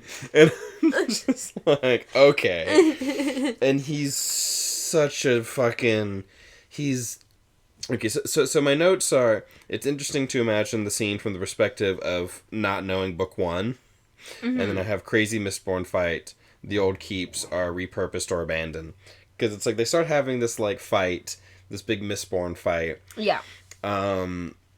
and they're like bopping around all over the place. And it's like, you, the Mistborn, who, like, you took down the Lord Ruler and all this sort of stuff. And I just had this thought of, like, you know, he's like, I'm a Mistborn supremacist, essentially. It's like, you know, allomancy makes us just better inherently. He's like this allomancy supremacist, Mistborn supremacist. We should be in charge. Yeah. You know, because they're like wizards, right? It's like, I was just had this whole thought where it's like, oh, you're, you know, because even earlier when there's just like a messenger there, and it's like, oh, you're the one who, you know, defeated the Lord Ruler, and I'm like, if I hadn't, like, because knowing that like Brandon Sanderson wanted to tell this story, this was his like kind of first like thought about it, and then you know goes back and writes the little bit before it writes the first book, but if this had been the first book, and this idea, if we don't know who Vin is, and Vin is just like. And we're just like, oh, Mistborn. If you look at Mistborn as kind of like wizards, in a sense, and if you look at this as kind of like a more traditional fantasy thing, where it's like, ah, yes, the legendary wizard who slayed the Lord Ruler with your powerful magic, and you're like, oh, you know, but we know that it's just Vin. You know, it's just so interesting. It is and we saw her do it. Like we saw her do it. We saw like how she had to like struggle to do it and all this sort of stuff. But we'd be like, ah, yes, the powerful Mistborn who took down the Lord Ruler, trained by the survivor himself. You know, it's just the sort of like the fantasy tropes that sit on top and the ways in which like we've seen the truth underneath. I feel like it's good. It makes for this really interesting sort of like story, like this way of doing it. You know, because Sanderson is a big, he's a big fantasy guy. He loves fantasy. He knows these tropes. He knows what he's doing with them. And so I just like find it interesting to imagine, what if we didn't know Vin? Right. What if we were just sort of like watching this for the first time completely from like the outside, and all we have to go on is what like Zane knows about Vin. Kind of like, you know, it in a sense, I also kind of think about, because I'm always thinking about Wheel of Time when this, it's like, you know, when Moraine shows up. Yeah. She's like an Aes Sedai who like is mysterious and powerful. And then like we spend a lot more like time with her and other Aes Sedai, and we're like, Aes Sedai are fucking... They don't know shit, you know, like... They're dumbasses, stupid up their own bullshit. They got all this fucking bullshit going. They can't do shit. They're not, like, you know... When we first meet Moraine, it's like, ah, yes. Yeah. Aes Sedai. Powerful witches, you know? But, you know, it's like... So it's just interesting, this idea of, like, imagining what it would have been like. But no, Zane... is just such a fucking Tumblr sexy man. like just when I'm reading him, like this motherfucking Tumblr sexy man. He's dark, but he's well. I mean, we get a bit more, in my opinion, of his Tumblr sexy man-ness in the next chapter. Because in this one, it's just like we have this fight, and it's like we should be in charge. And why do you care about? Why do you let them use you like a tool and stuff like that? Mm-hmm. Something along those lines. I was like, let them use you, and it's like, I want to help, I want to be useful, and it's like, oh, you're a fool. Yep, and some of the old keeps, the old like noble keeps have been like repurposed or abandoned. Yeah. Or I'm like, I was like, don't fucking. I'm sure there's people that you could house in those. Yeah. But you know, it's like, come on, use them for something. Some of them have been repurposed, but like, you know, they become sort of like government buildings essentially, which is interesting because it does sort of feel like, that's how it goes. It's like it used to be a noble house, and now it's just kind of a government building. And you know, our monarchical history and our monarchical present, but now it's Parliament. But yeah, so that's kind of chapter 17. They have a really cool Mistborn fight. Yeah. But I have a hard time following a lot of the action of these things, which I know is one of the things that people talk about, is that like his action's really easy to follow, but I'm really bad at visualizing these things. I've always been really bad at visualizing action in books like this, which is why I don't care about it as much generally. Yeah. People read Game of Thrones and they're like, excuse me, they read A Song of Ice and Fire, and they're like, A Feast for Crows is boring. And I'm like, it's so interesting. But the other books are the war books where war stuff is happening. And I'm like, I don't care. I can't follow the action. I'm not good at following the action, but being in a character's head and getting their internal conflict is, that sort of stuff. And that's all. Feast for Crows is all about that stuff because it's the post-war book or the ends of the war book. It's Feast for Crows. There's the dead all around and all the like destruction and sort of dealing with all that stuff, and that's interesting. But Danny's not there and John's not there. So it's like, well, maybe you should fucking confront the horrors and the loss of war for a second. Actually, Maybe George R. R. Martin, who is a conscientious objector, has a lot of thoughts about, like, war and the destruction that it causes. And maybe all the big wars aren't supposed to be like, ooh, cool war. But anyway. And of course I had to say A Song of Ice and Fire because Game of Thrones is simply the name of the first book. So if I were to be like, people read Game of Thrones, and they're like, which is the funny thing about it, it's Game of Thrones. It's just how it is now. Like, the series is called Game of Thrones. Y'all lost. It's alright. It's true. See, the way that A Song of Ice and Fire lives on is that if you're wanting information about the books specifically, you don't go to the Game of Thrones wiki, you go to the A Song of Ice and Fire wiki. Because the A Song of Ice and Fire wiki has everything that you could want, and it's not like a fucking wiki. Because these books have been around since like the 90s, so this is like an old website where they have a lot of neat like illustrations of what the characters will look like based on the description in the book, which is interesting as well. It's something that I really love that you're gonna really like about the Way of Kings or like about the Stormlight books is he's got like some really cool like is it diegetic? Is that the term for it? Maybe. Like artwork and stuff, like made by people in the world, and like. Diegetic is correct. Yeah. There's like a lot of that type of stuff, which is like really cool. Really helps you visualize a lot of like the more like outlandish things. Yeah. Oh yeah, and that'll be interesting because I'll have to like see it because like I've been listening to the audiobook so much. I have the Stormlight physical books. Right. I know that you do, so it's like I'll need to like sort of be showing them and stuff. But yeah, no, it's like if you're ever looking for stuff specifically about the books, it's A Song of Ice and Fire wiki as opposed to the Game of Thrones wiki because that was made for like the show and stuff. So the wikis for because I think this is pretty good. The Coppermind wiki is real good. Because I think it's like a wiki of Ice and Fire or something like that. Got you. Is the name of it maybe? I'm not sure.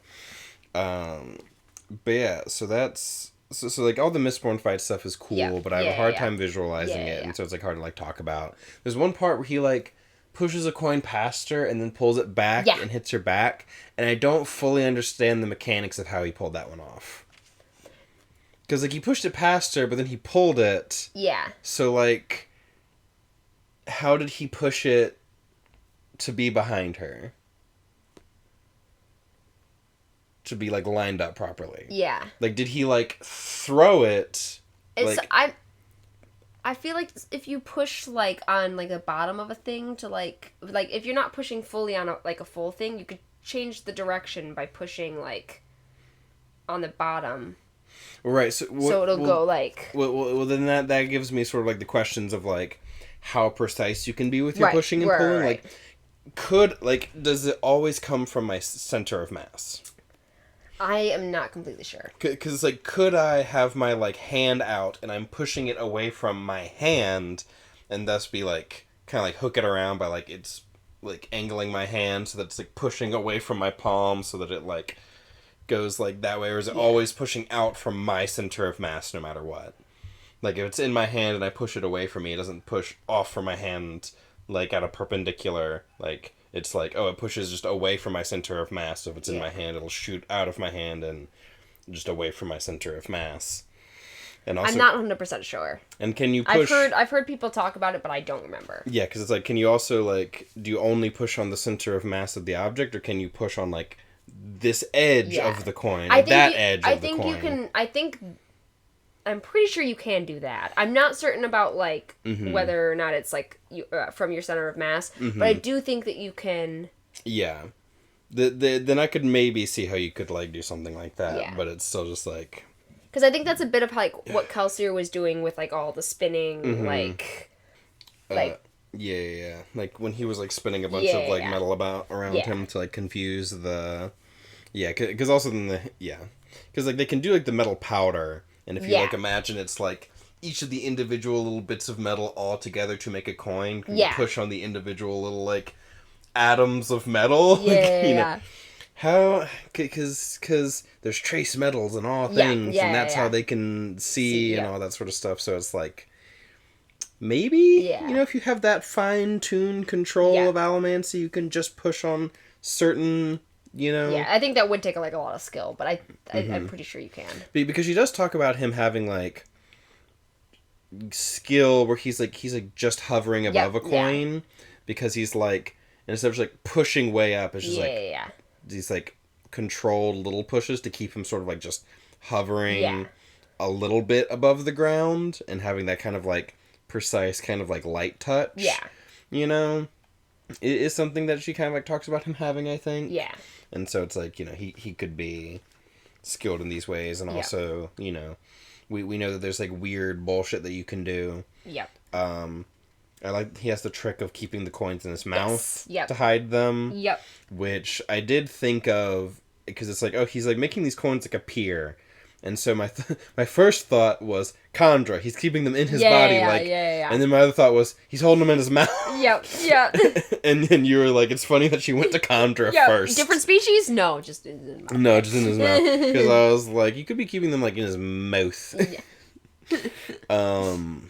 Yeah. And so it's like, you know, you can't find them out. But the thing is, though, is that you can. Yeah. If you do the special bullshit, however that's done. Yeah. And so I just imagine, like, in the future, Vin just being like... just punching the metals in his mouth while they're in his mouth. Because when the Lord Ruler was pulling on the metals in her stomach... Not fun. Not fun. But yeah, that's all I have for chapter 17. Alright, let's go to 18. 18. Yeah, we get Zane and Straff point of views. Yes. Yeah, this was... First line, kill him, God whispered. Yes, kill him. Kill him, God whispered. And I'm just like, well, we're off to a strong start. I was just like, what the fuck? You should kill him, God said again. Mm-hmm. Yeah, because you were here, and I was, like, listening... Yeah.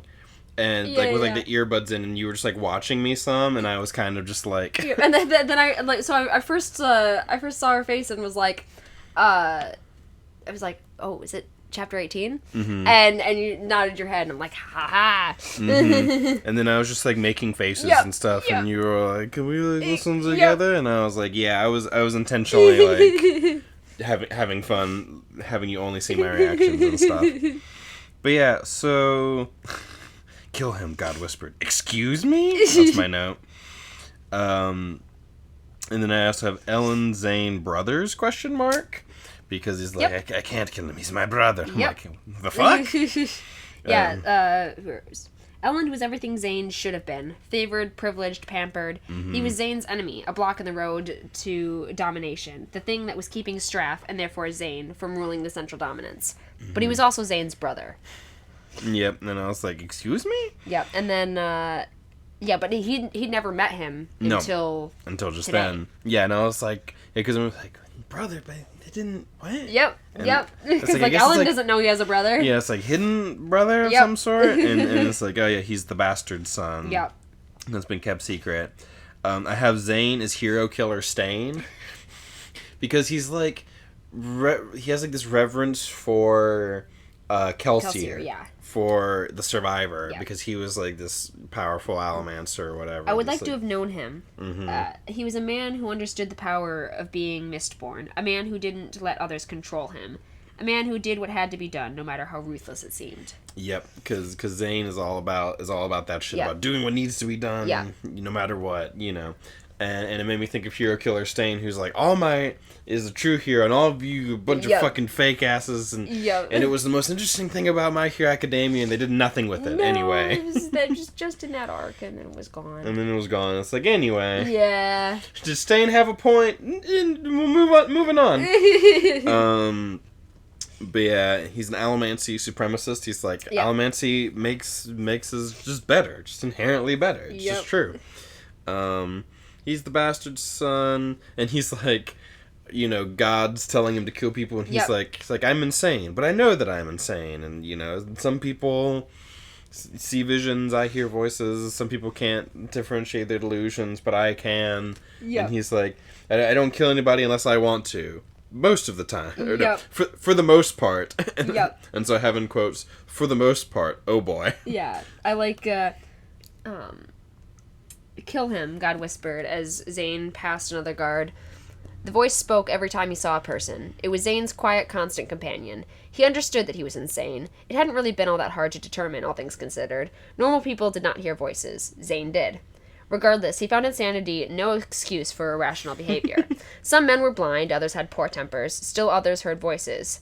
It was all in the same at the end. A man was not defined by his flaws, but how he overcame them. And so Zane ignored the voice. He killed when he wanted to, not when it commanded. In his estimation, he was actually quite lucky. Other madmen saw visions or couldn't distinguish their delusions from reality. At least Zane could control himself. For the most part. For the most part. Yeah. Which, and so I'm like, Zane's a Dark Urge character. Zane's creator did a Dark Urge playthrough, and so now he's cursed to exist like this. Which I've been doing a Dark Urge playthrough recently, and I had my first mandatory killing someone. Yeah, and they do it on purpose. Yep. They make it like as bad as they can make it, because it's like you meet. Because the thing is that I've done. I've never gotten super far in Baldur's Gate 3. Yeah. But I've gotten, like, a little ways... I've never even reached Act 2 in Baldur's Gate 3, just so that people know. But, like, I've played some non-Dark Urge and Dark Urge. I've, like, saved the, like, Druid's Grove as a non-Dark Urge character before. And there's Alfira, this bard, who's just like... Oh, yeah, my teacher died on the road, and I'm sad, and I'm writing this song about... her, and you help her like write this song, and she's like, oh, you know, and then like and it's like cool, and then like whenever you save the Druid's Grove or whatever, she's like there and you can talk and it's fine. But in the Dark Urge playthrough, you go and you help her, and she shows up at camp and she's like, hey, y'all are cool, can I like travel with y'all? It'll be great, and like I'm gonna live my life. And then you wake up in the night and you've brutally murdered her. You don't remember it, but you just wake up, and it's awful. Like, you see, like, she's, like, it's pretty, like, gory, and, like, her eyes and, like, mouth are all, like, fucked up and shit, and it's just, like, and your options are, like, try and hide the body, or, no, I'm gonna, like, face up to this, or, like, wash your hands with the blood and all this sort of stuff. And you can be like, yeah, I think I did it, but I don't, like, I just woke up and she was dead, and there was the blood on me, and I don't know. And be like, well... Okay. Like, everyone's just, like, Gale's like, I'm gonna be keeping my distance a little bit. And Lae'zel's like, don't kill me. Don't kill me. Yeah, Lae'zel's just like, if you try and kill me, whatever. Because she's Miss Badass, you know? Yeah. Karlach doesn't give a shit. She doesn't react to it at all. It's wild. I'm like, Karlach, you have nothing to say about this? Like, Shadowheart's like, well, you know, just don't, you know, just like, well, you know, just whatever. Yeah. Like, they're all pretty, like, they're all weirdly kind of chill. Like, Asterion is the one who's the most, like, I don't give a shit, because he's a vampire, so he's like, I'm used to the fact that I have to kill people to survive. And he's like, I don't give a shit at all that you killed this person, just like, whatever. And you're like, I feel off about it. And he's like, you don't have to. And he's just like, it's like, whatever. You don't have to say that to me. But yeah, so I had my first experience with that, and I'm like, Alfira shows up, and I'm like, oh, they're gonna, like, I'm gonna have no choice It's just, you just wake up and she's just dead, and you're like, fucking goddamn it, you motherfucker. But yeah, but like all throughout, you're constantly having like this thing being like, you know, where it's like, just like in your dialogue options, there's just like one that's like, you're talking to this old woman, and you know, you have like the mind flare parasite in your head, and they're like, don't tell her about the parasite or whatever. It's like, oh, I'm like not feeling well or whatever, and it's like, what's going on? You can be like, oh, I've lost my memories. Yeah. And she'll talk about that. But then one of the things you can also say is like, well, I know that I'm thinking about slamming your head into that pot of boiling stew over there. So all I can think about is submerging your head in that pot of boiling stew over there. And like, whenever you're first offered the stew, it's like, you're thinking about stewed dwarf, and one of your options is stop thinking about stewed dwarf, just take the soup or whatever, you know? Whenever you first meet Gale and his hand is coming out of the portal and you have to help him out, one of your options is fantasize about cutting off the hand, and if you do that, you do just cut off the hand, like, and you can just have Gale's hand in your inventory. Alright. Yeah. Also, apparently there's a thing you can do with Karlach where you kill her for like Will's quest, because Will's trying to hunt her down, and you can convince Will that she's not a problem, or you can go kill her. And if you do, you cut her head off, but then you can like like, you're not supposed to be able to do this, but you can do it somehow so that you cut her head off and then revive her, because I think it's like you use the revivify on her with another character while you're in a cutscene. Some kind of shenanigans. So she's just alive but headless in your party. It's wild. Alright. Baldur's Gate, crazy game. Crazy shit. Watched a guy do a playthrough where he's like, beating Baldur's Gate by just walking. I liked the cheese one. Beating Baldur's Gate while being cheese. Everyone's polymorphed into cheese the whole time. It's pretty great. There's some things that cheese just can't do. Like open certain doors and interact with certain objects and talk to people. Just can't talk to anyone because you're cheese. It's great. Anyway, Zane is a Tumblr sexy man. He's dark. He's brooding. He's like sympathetic, but also he's like kind of sympathetic, but also dark. He has like kind of split personality, which means that you get to ship him with himself. You get to ship Dark Zane with Good Zane, or Zane with God, or whatever. Because here's the thing about the God thing, right? It's like, kill them, God says. And it's just presented like that. Just God says this. And it's like, oh, he's insane, or whatever. It's his explanation. But like, again, having the little bit of knowledge that I do about Cosmere, it's like, oh, God's dead, kind of, but blah, blah, blah, blah, which I don't know the rest of, but it's like, you know, like, you know, Nerdy's whole thing about, like, you're in a fantasy world with magic, why is God such a whatever? It's like, that doesn't make sense diegetically, but it does make sense for me. Where I'm like, okay, this is a world with magic and stuff that's different from our world. So this could be a world where gods are real. God is real. Like, the Lord Ruler, like, because the thing is, like, oh, the Lord Ruler is God, but also the Lord Ruler specifically was he was the sliver of infinity. Right. He was, like, a part of God, an aspect of God. And so, like, I do wonder... I'm gonna go get the burgers. Yeah. It's like, I do wonder if there is any sort of possible way for this to, like, actually be God talking to him.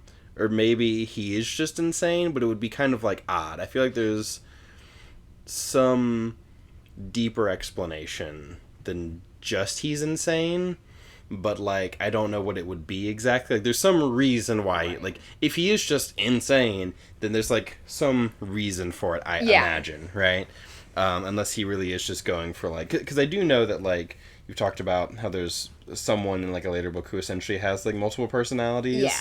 Like, has dissociative identity disorder, in a sense. Yeah. So it's, like, you know, maybe something that he could talk about, but also know that, like, that's more of like a later thing, and like he sort of grows and gets better about mental health stuff as he goes on.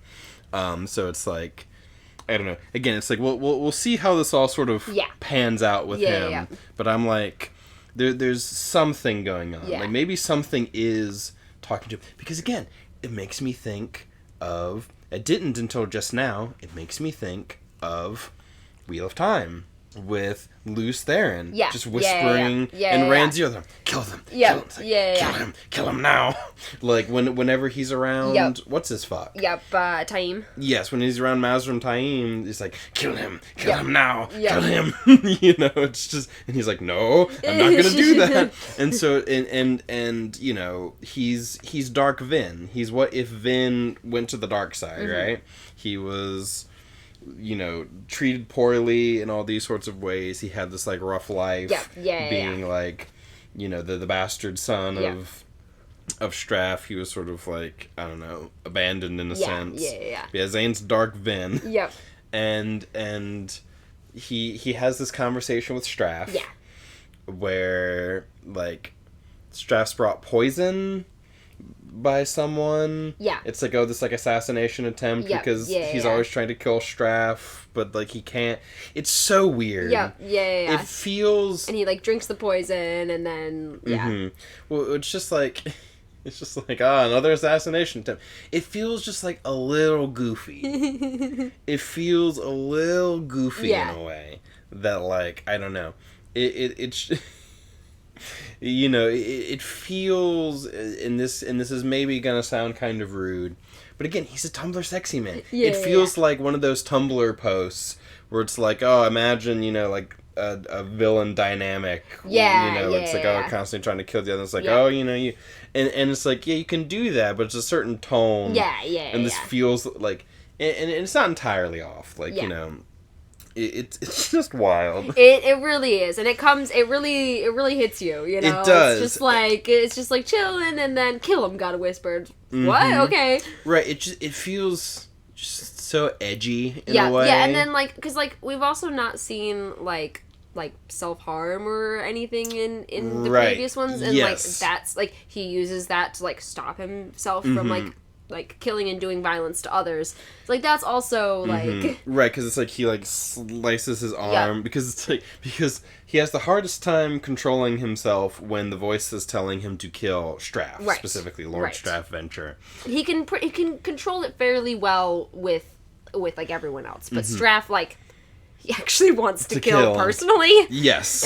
Right. But he feels like it's impossible, essentially. Even though he could. Right. He's like, I could kill him, like, right now. Right. But physically, but, like, what will I do after? What's gonna, like... He's like I'm insane. I can't actually, like, run this whole thing. And, like... And as much as I, like, hate him, I do feel like he's the kind of guy who'll do whatever needs to be done. And Straff seems to be, like, you know, playing into, you know, like, you're insane, you can't do anything without me anyway. Like, why would you even think you could do anything on your own? Yeah. You know, and kind of, like, reinforces that. Right, which feels sort of like this thing of, like, Vin and growing up in, like, the thieving crews. And that sort of, like, mentality sort of being... you know, driven into her, and, you know, even though she has this power, she still can't leave. God, that one guy on Tumblr, who was like... such a bad post. Yeah, who was posting about, like, not finishing he's like, oh, I didn't... He got through 3 chapters. Yeah, he was like, I got through chapter 3, so it's like, he got through 3 chapters in the prologue, and was like, I can't do this, and like had this whole post, and it was just so pretentious, and just being like, why doesn't Vin just leave? just like you know, no conception of like, you know, how this kind of abuse works or anything like that. It's like, why don't you just leave? This doesn't make any sense, you know. Vin, you know, doesn't make any sense as a character, and then you try and be like, well, I mean, you know, she's a character who's conflicted, and it's like, I wish she was a conflicted character. She's really just a what, and I'm just like, well, I mean, she is a conflicted character, and we would know that because we finished the fucking book. Because we've actually, like, you know, read the book, unlike you. But, you know, this guy would have a fucking field day. Oh, yeah, he was, Although here's the thing, because Zane is a dark, edgy man, he might actually...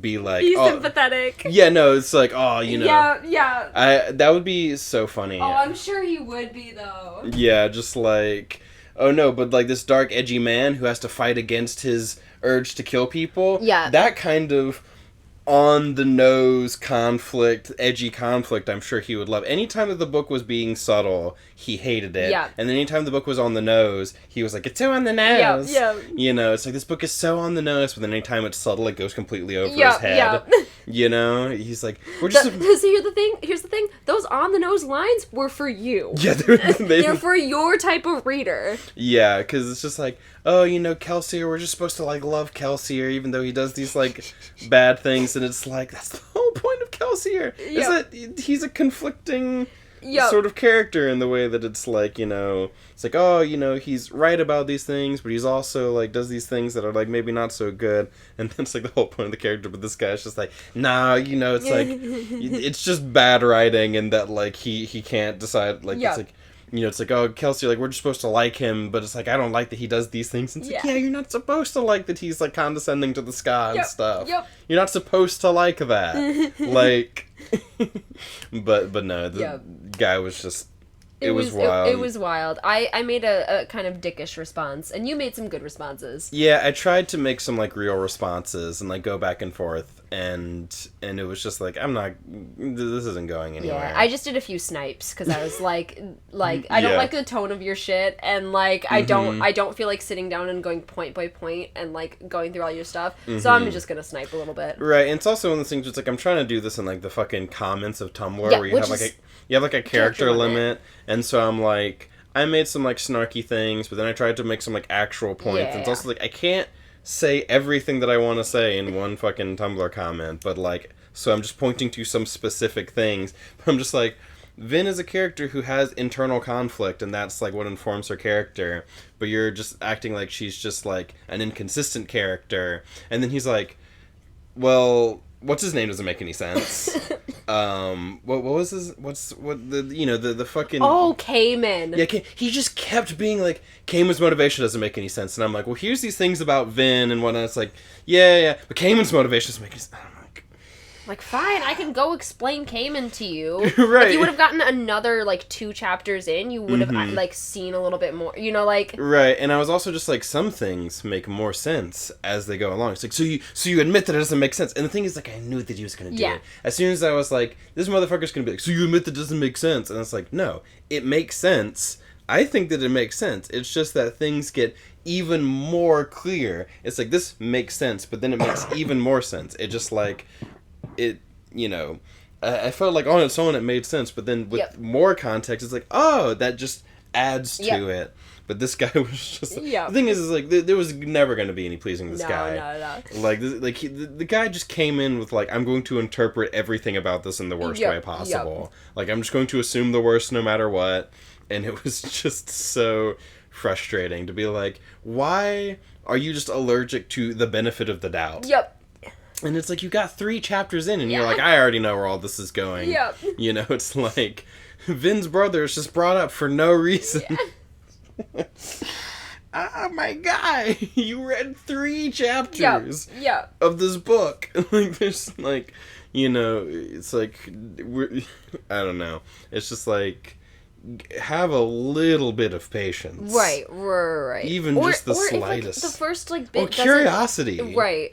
Or if the first bit doesn't, like, work or whatever, like, it's not that, like, it won't, like, go anywhere. Yeah. Like, you can say, like, this part doesn't work for you, but it might go, you know, like... Right. And it is funny, because it's one of those things where it's, like, on his thing, he's, like, an author of some sort. Like, I think some sort of self-published author. Yeah, it looks like it was, like,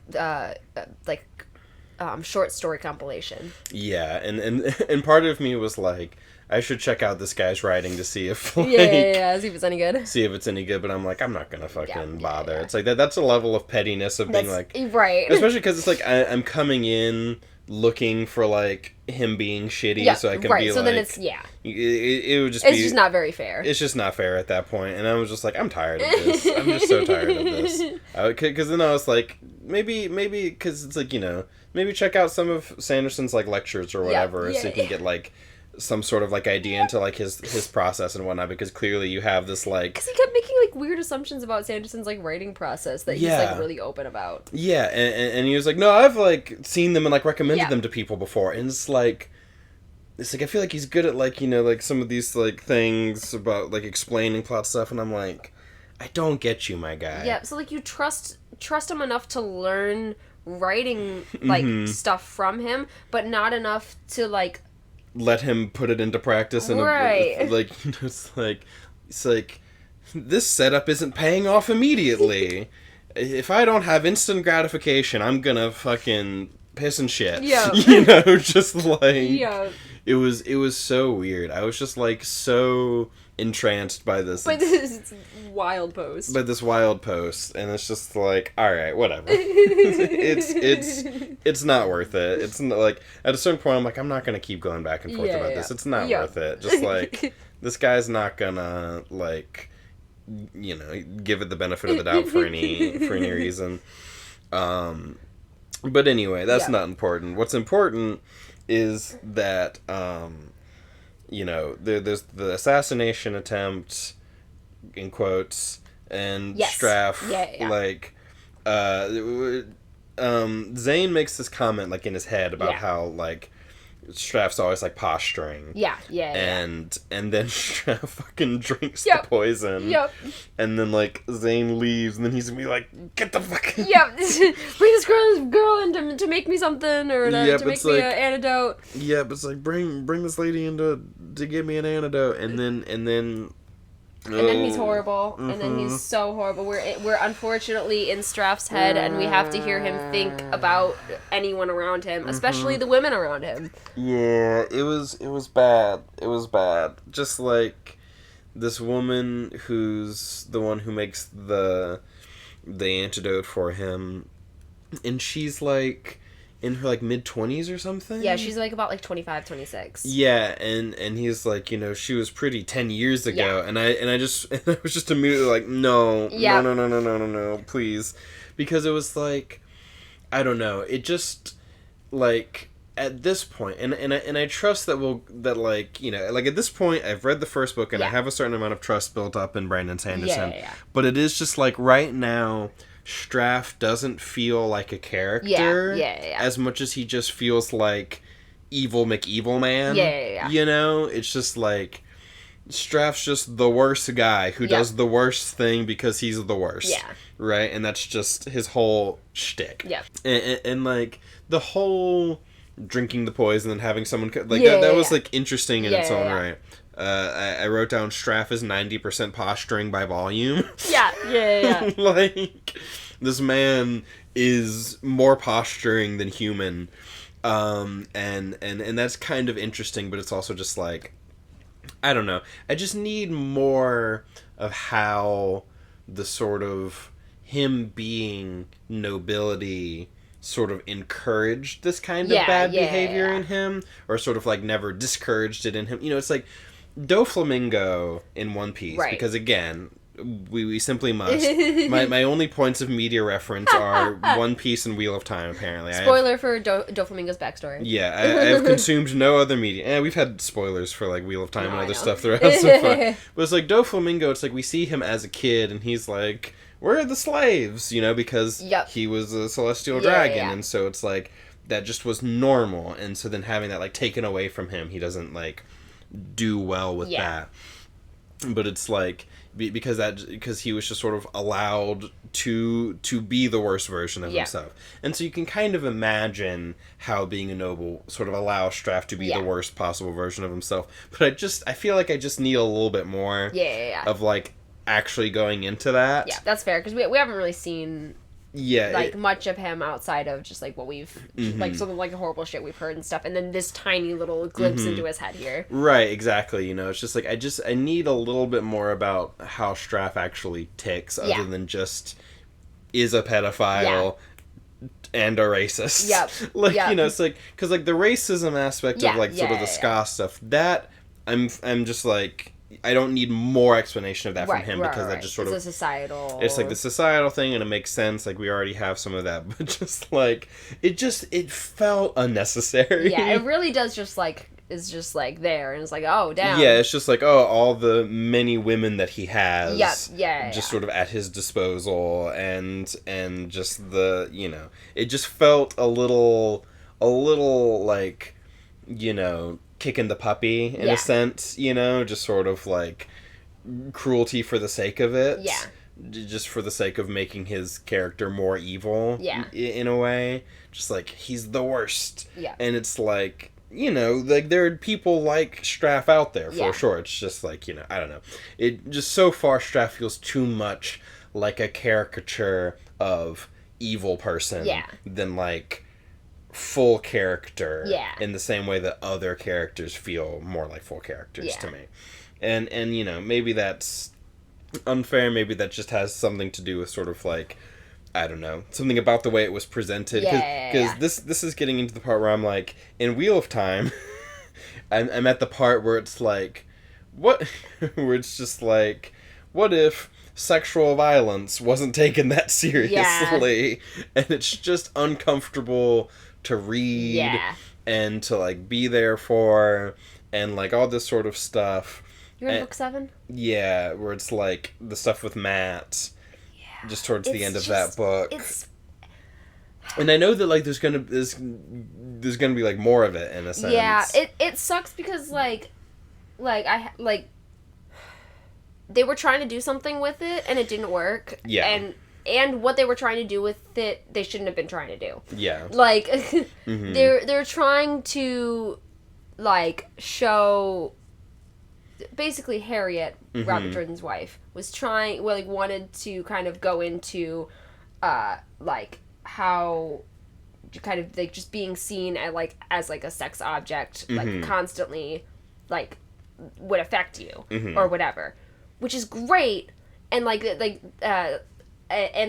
talking about it, like, specifically with, like, men or whatever, which is not, like, yeah, it's sort of like, you know... talked about as much. Right, and also to be like, you know, it's like, oh... the other side, or whatever. Right, you know, sort of being like, you know, the whole thing, it's like, oh, what if it was the other way around, and men were treated like this, you know, to sort of like trying, you know, because it's a different time and trying to get men to sort of care in a sense. But they treat it as a joke. Yeah, is what's unfortunate. It's like, they wanted to make it kind of comedic, to make it like, like more, like readable and all of that, but if you want to talk about that topic, you can't make it comedic. It's not funny. Yeah, no, it's just like, it's so uncomfortable, and then just the fact that, like, no one truly, like, it clearly Matt's very, like, upset, so uncomfortable by it the entire time, and, like, upset about it, but also it's like he doesn't know how to process it. And, like, everyone around him is not allowing him to feel bad about it. No. He just has to be okay with it, because everyone around him is like,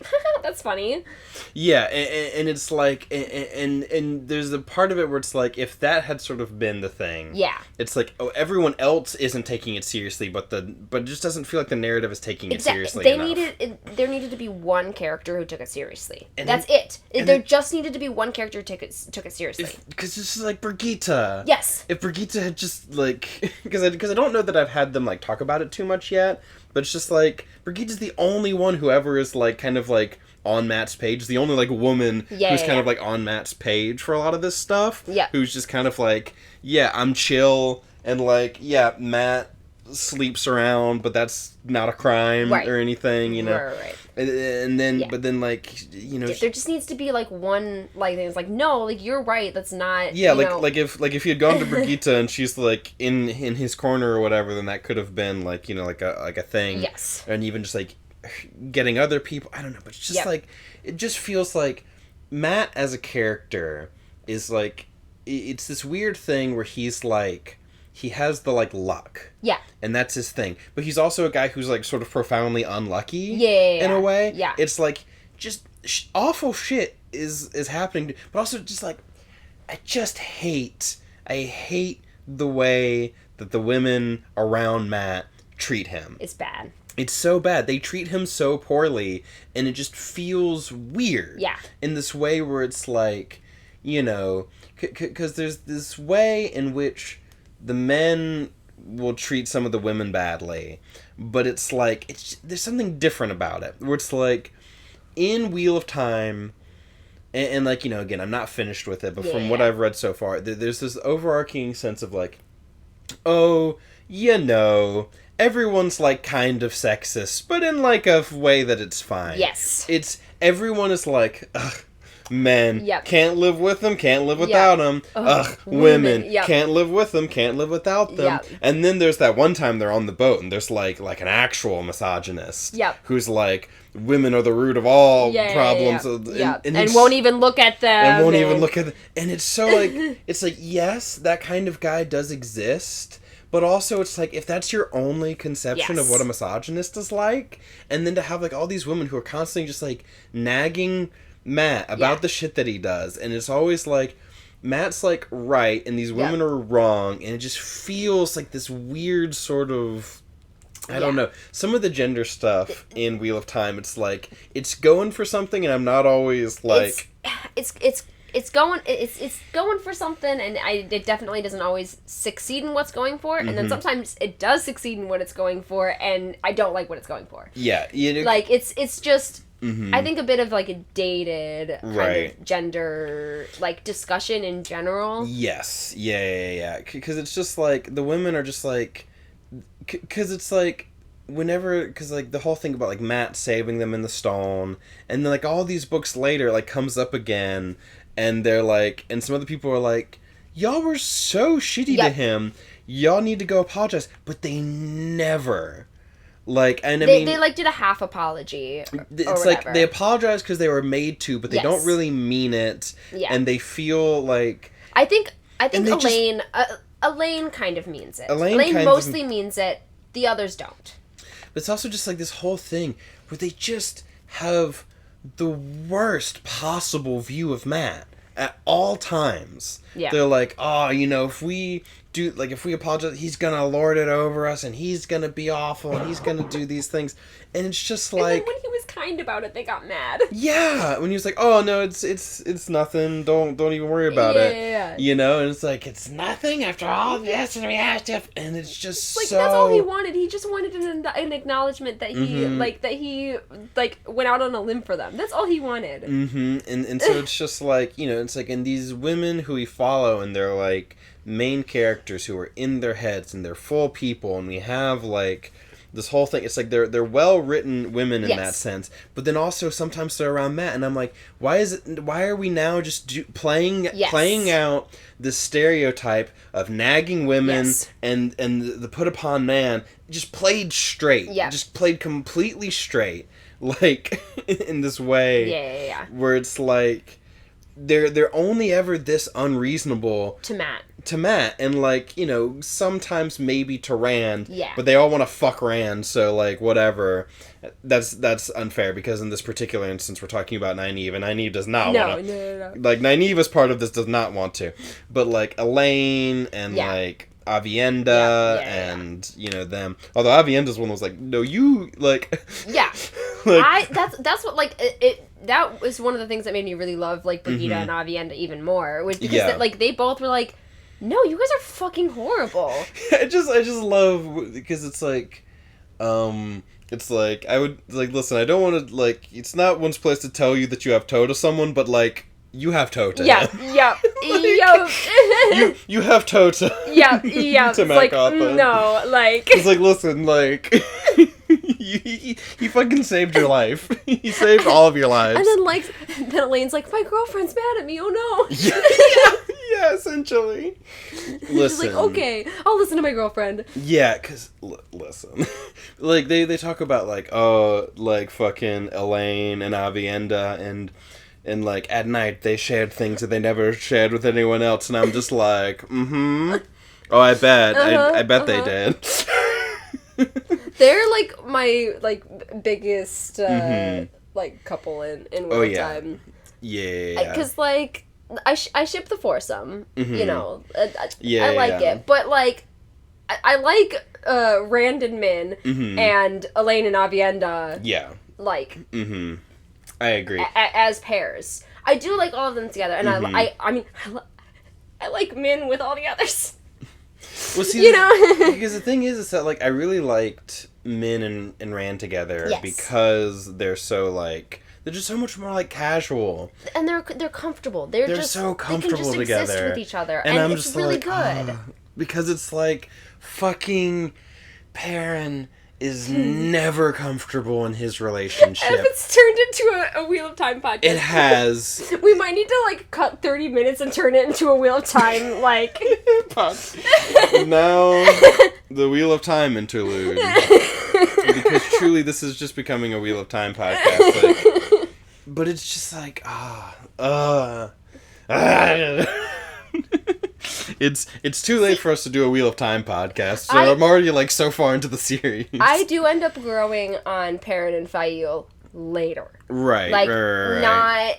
Not yet, but later. Yeah, because I just, in quotes, love when Fael's dad has, like, the talk with Perrin, where it's like, Perrin, as we all know, the ideal relationship is a sub-dom... brat and I don't know, brat tamer relationship. Like, everyone knows that is the ideal relationship, and well, that's what you gotta do with Fael. Except if he had put it in those terms, I mean, Perrin still wouldn't have understood. Yeah. But, like, you know, Perrin, anyway, here's your out of context Wheel of Time spoilers. I don't like Fael. I get it. I do like Fael, but I totally get it. Like, I like her, but I also don't like her. But also, if I'm being real, in part, it's because she kind of reminds me of my ex. In the ways in which it's just, like, the passive-aggressiveness. I can see that. Where it's just, like, I'm mad at you, but I'm not gonna say, like, exactly why, and I'm just gonna be, like, upset and be like, it's fine, and it's not fine. Yeah, and so it's Fael just, like... is very like that. I can definitely see. And so I'm just like... Yeah. I definitely find that she gets a lot better. In general. So I start to like her more, but... Oh yeah, it's a rough part of Wheel of Time, which is why, like, again, I didn't even finish this book. Like, if I had finished this book and then started doing Mistborn with you, that would have been one thing, but I didn't even finish it. I've just been, like, putting it off and doing Mistborn, and I've been so enjoying Mistborn. It reminds me of a lot of the good things that I like about Wheel of Time, but it's kind of absent some of that stuff. That's what Nerdy was saying in their most recent thing, is, like, I've been, like, really enjoying this so much. It's so good to, like, really fully enjoy everything. I haven't felt like this since the beginning of Wheel of Time, and some of the best, like, missing some of the, you know... Yeah, and so it's like, and so then when we get the whole, like, Straff weird sex stuff, it kind of pulls me back to some of that stuff from Wheel of Time where I was at, and it makes me kind of, like, hesitant, because I know that he is a big fan of Wheel of Time, and that's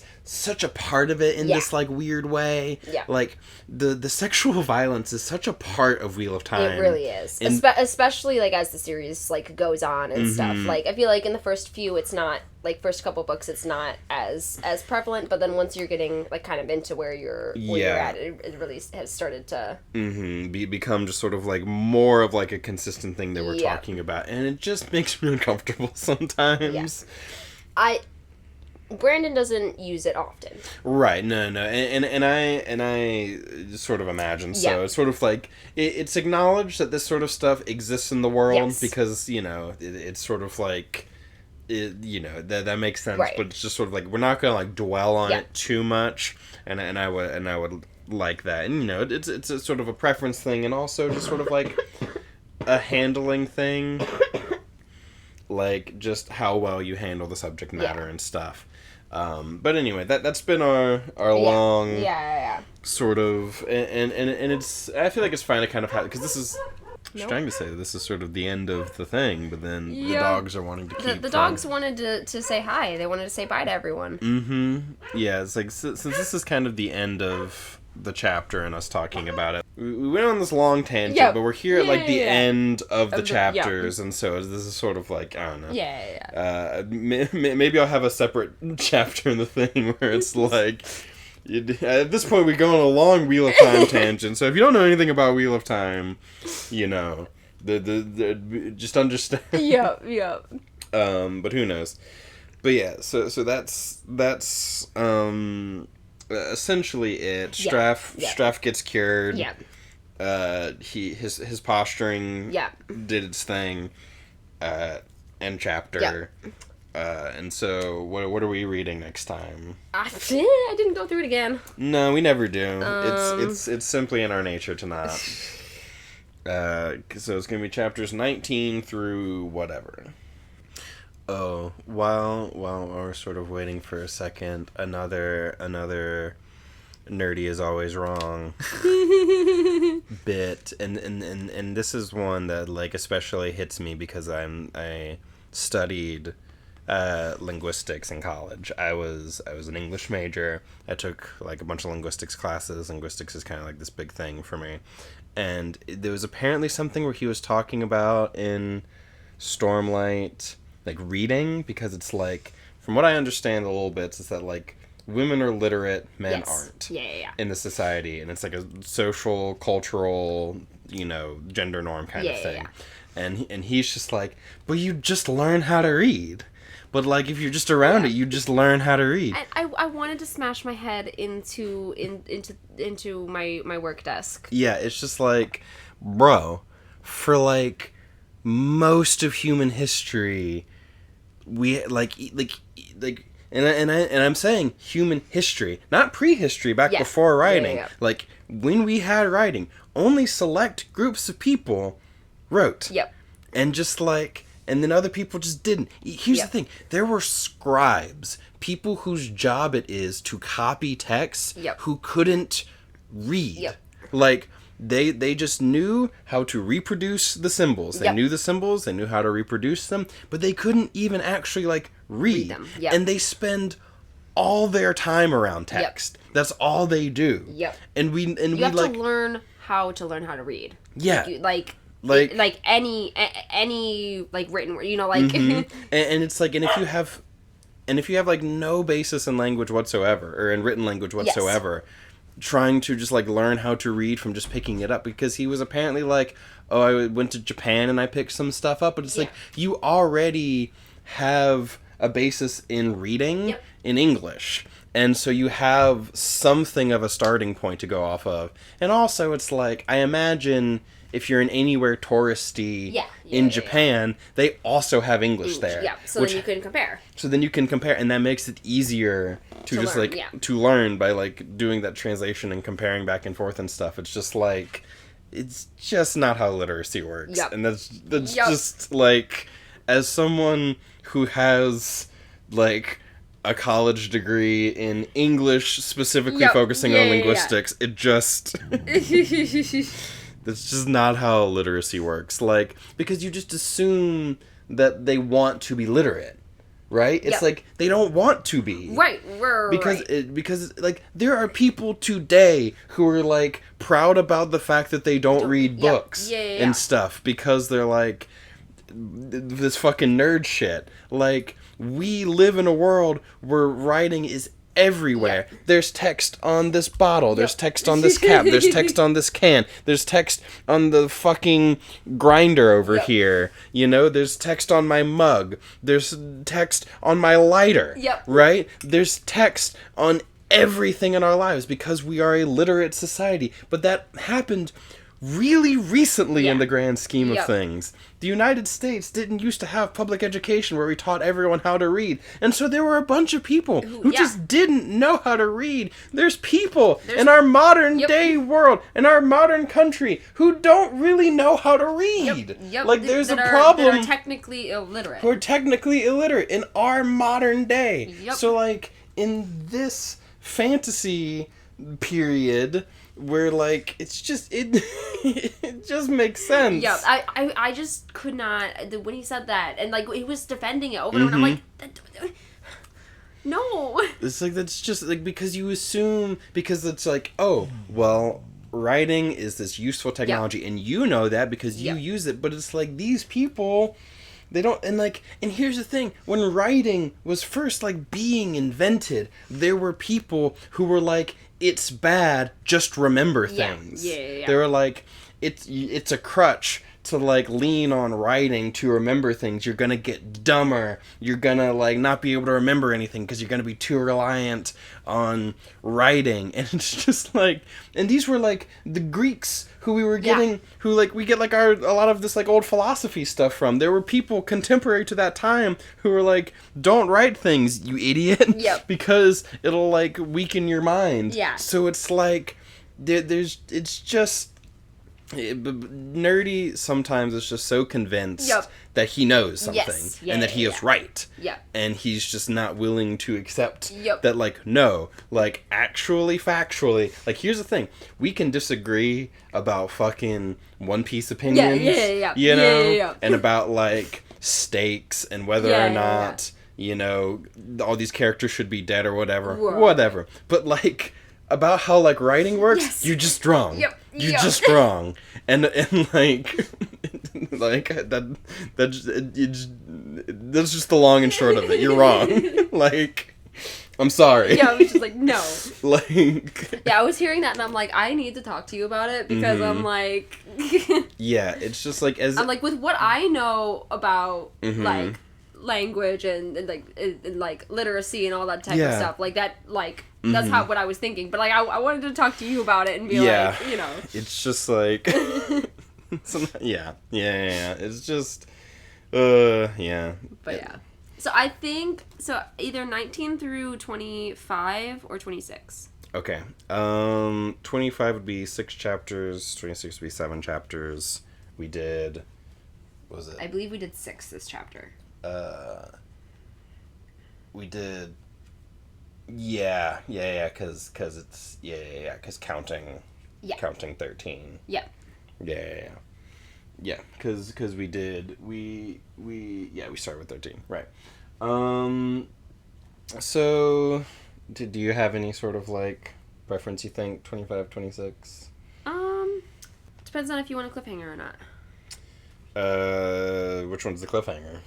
I think 26 is the cliffhanger. We'll go to 26 then. Okay. Because then we'll have the cliffhanger, we'll do the podcast, and that'll maybe motivate me to actually read the next section more quickly. Yeah. Sounds good. Yeah. Alright, so we'll be doing chapters 19 through 26 for the next podcast. Unless we just lied about that. You know, sometimes we say we're going to do a certain set of chapters, and then it's like, oops, it's actually this set of chapters. Oh, well. It's in the title, so. It's in the title. Hey. All right. Yeah. So, yeah, this has been... Let's talk about book. Yes, and so now you can go forth and think about book on your own time. This has been Smeevca and Strawberry. And have a nice whatever time it is, wherever you are. A lovely one. A lovely time. Bye-bye. Goodbye.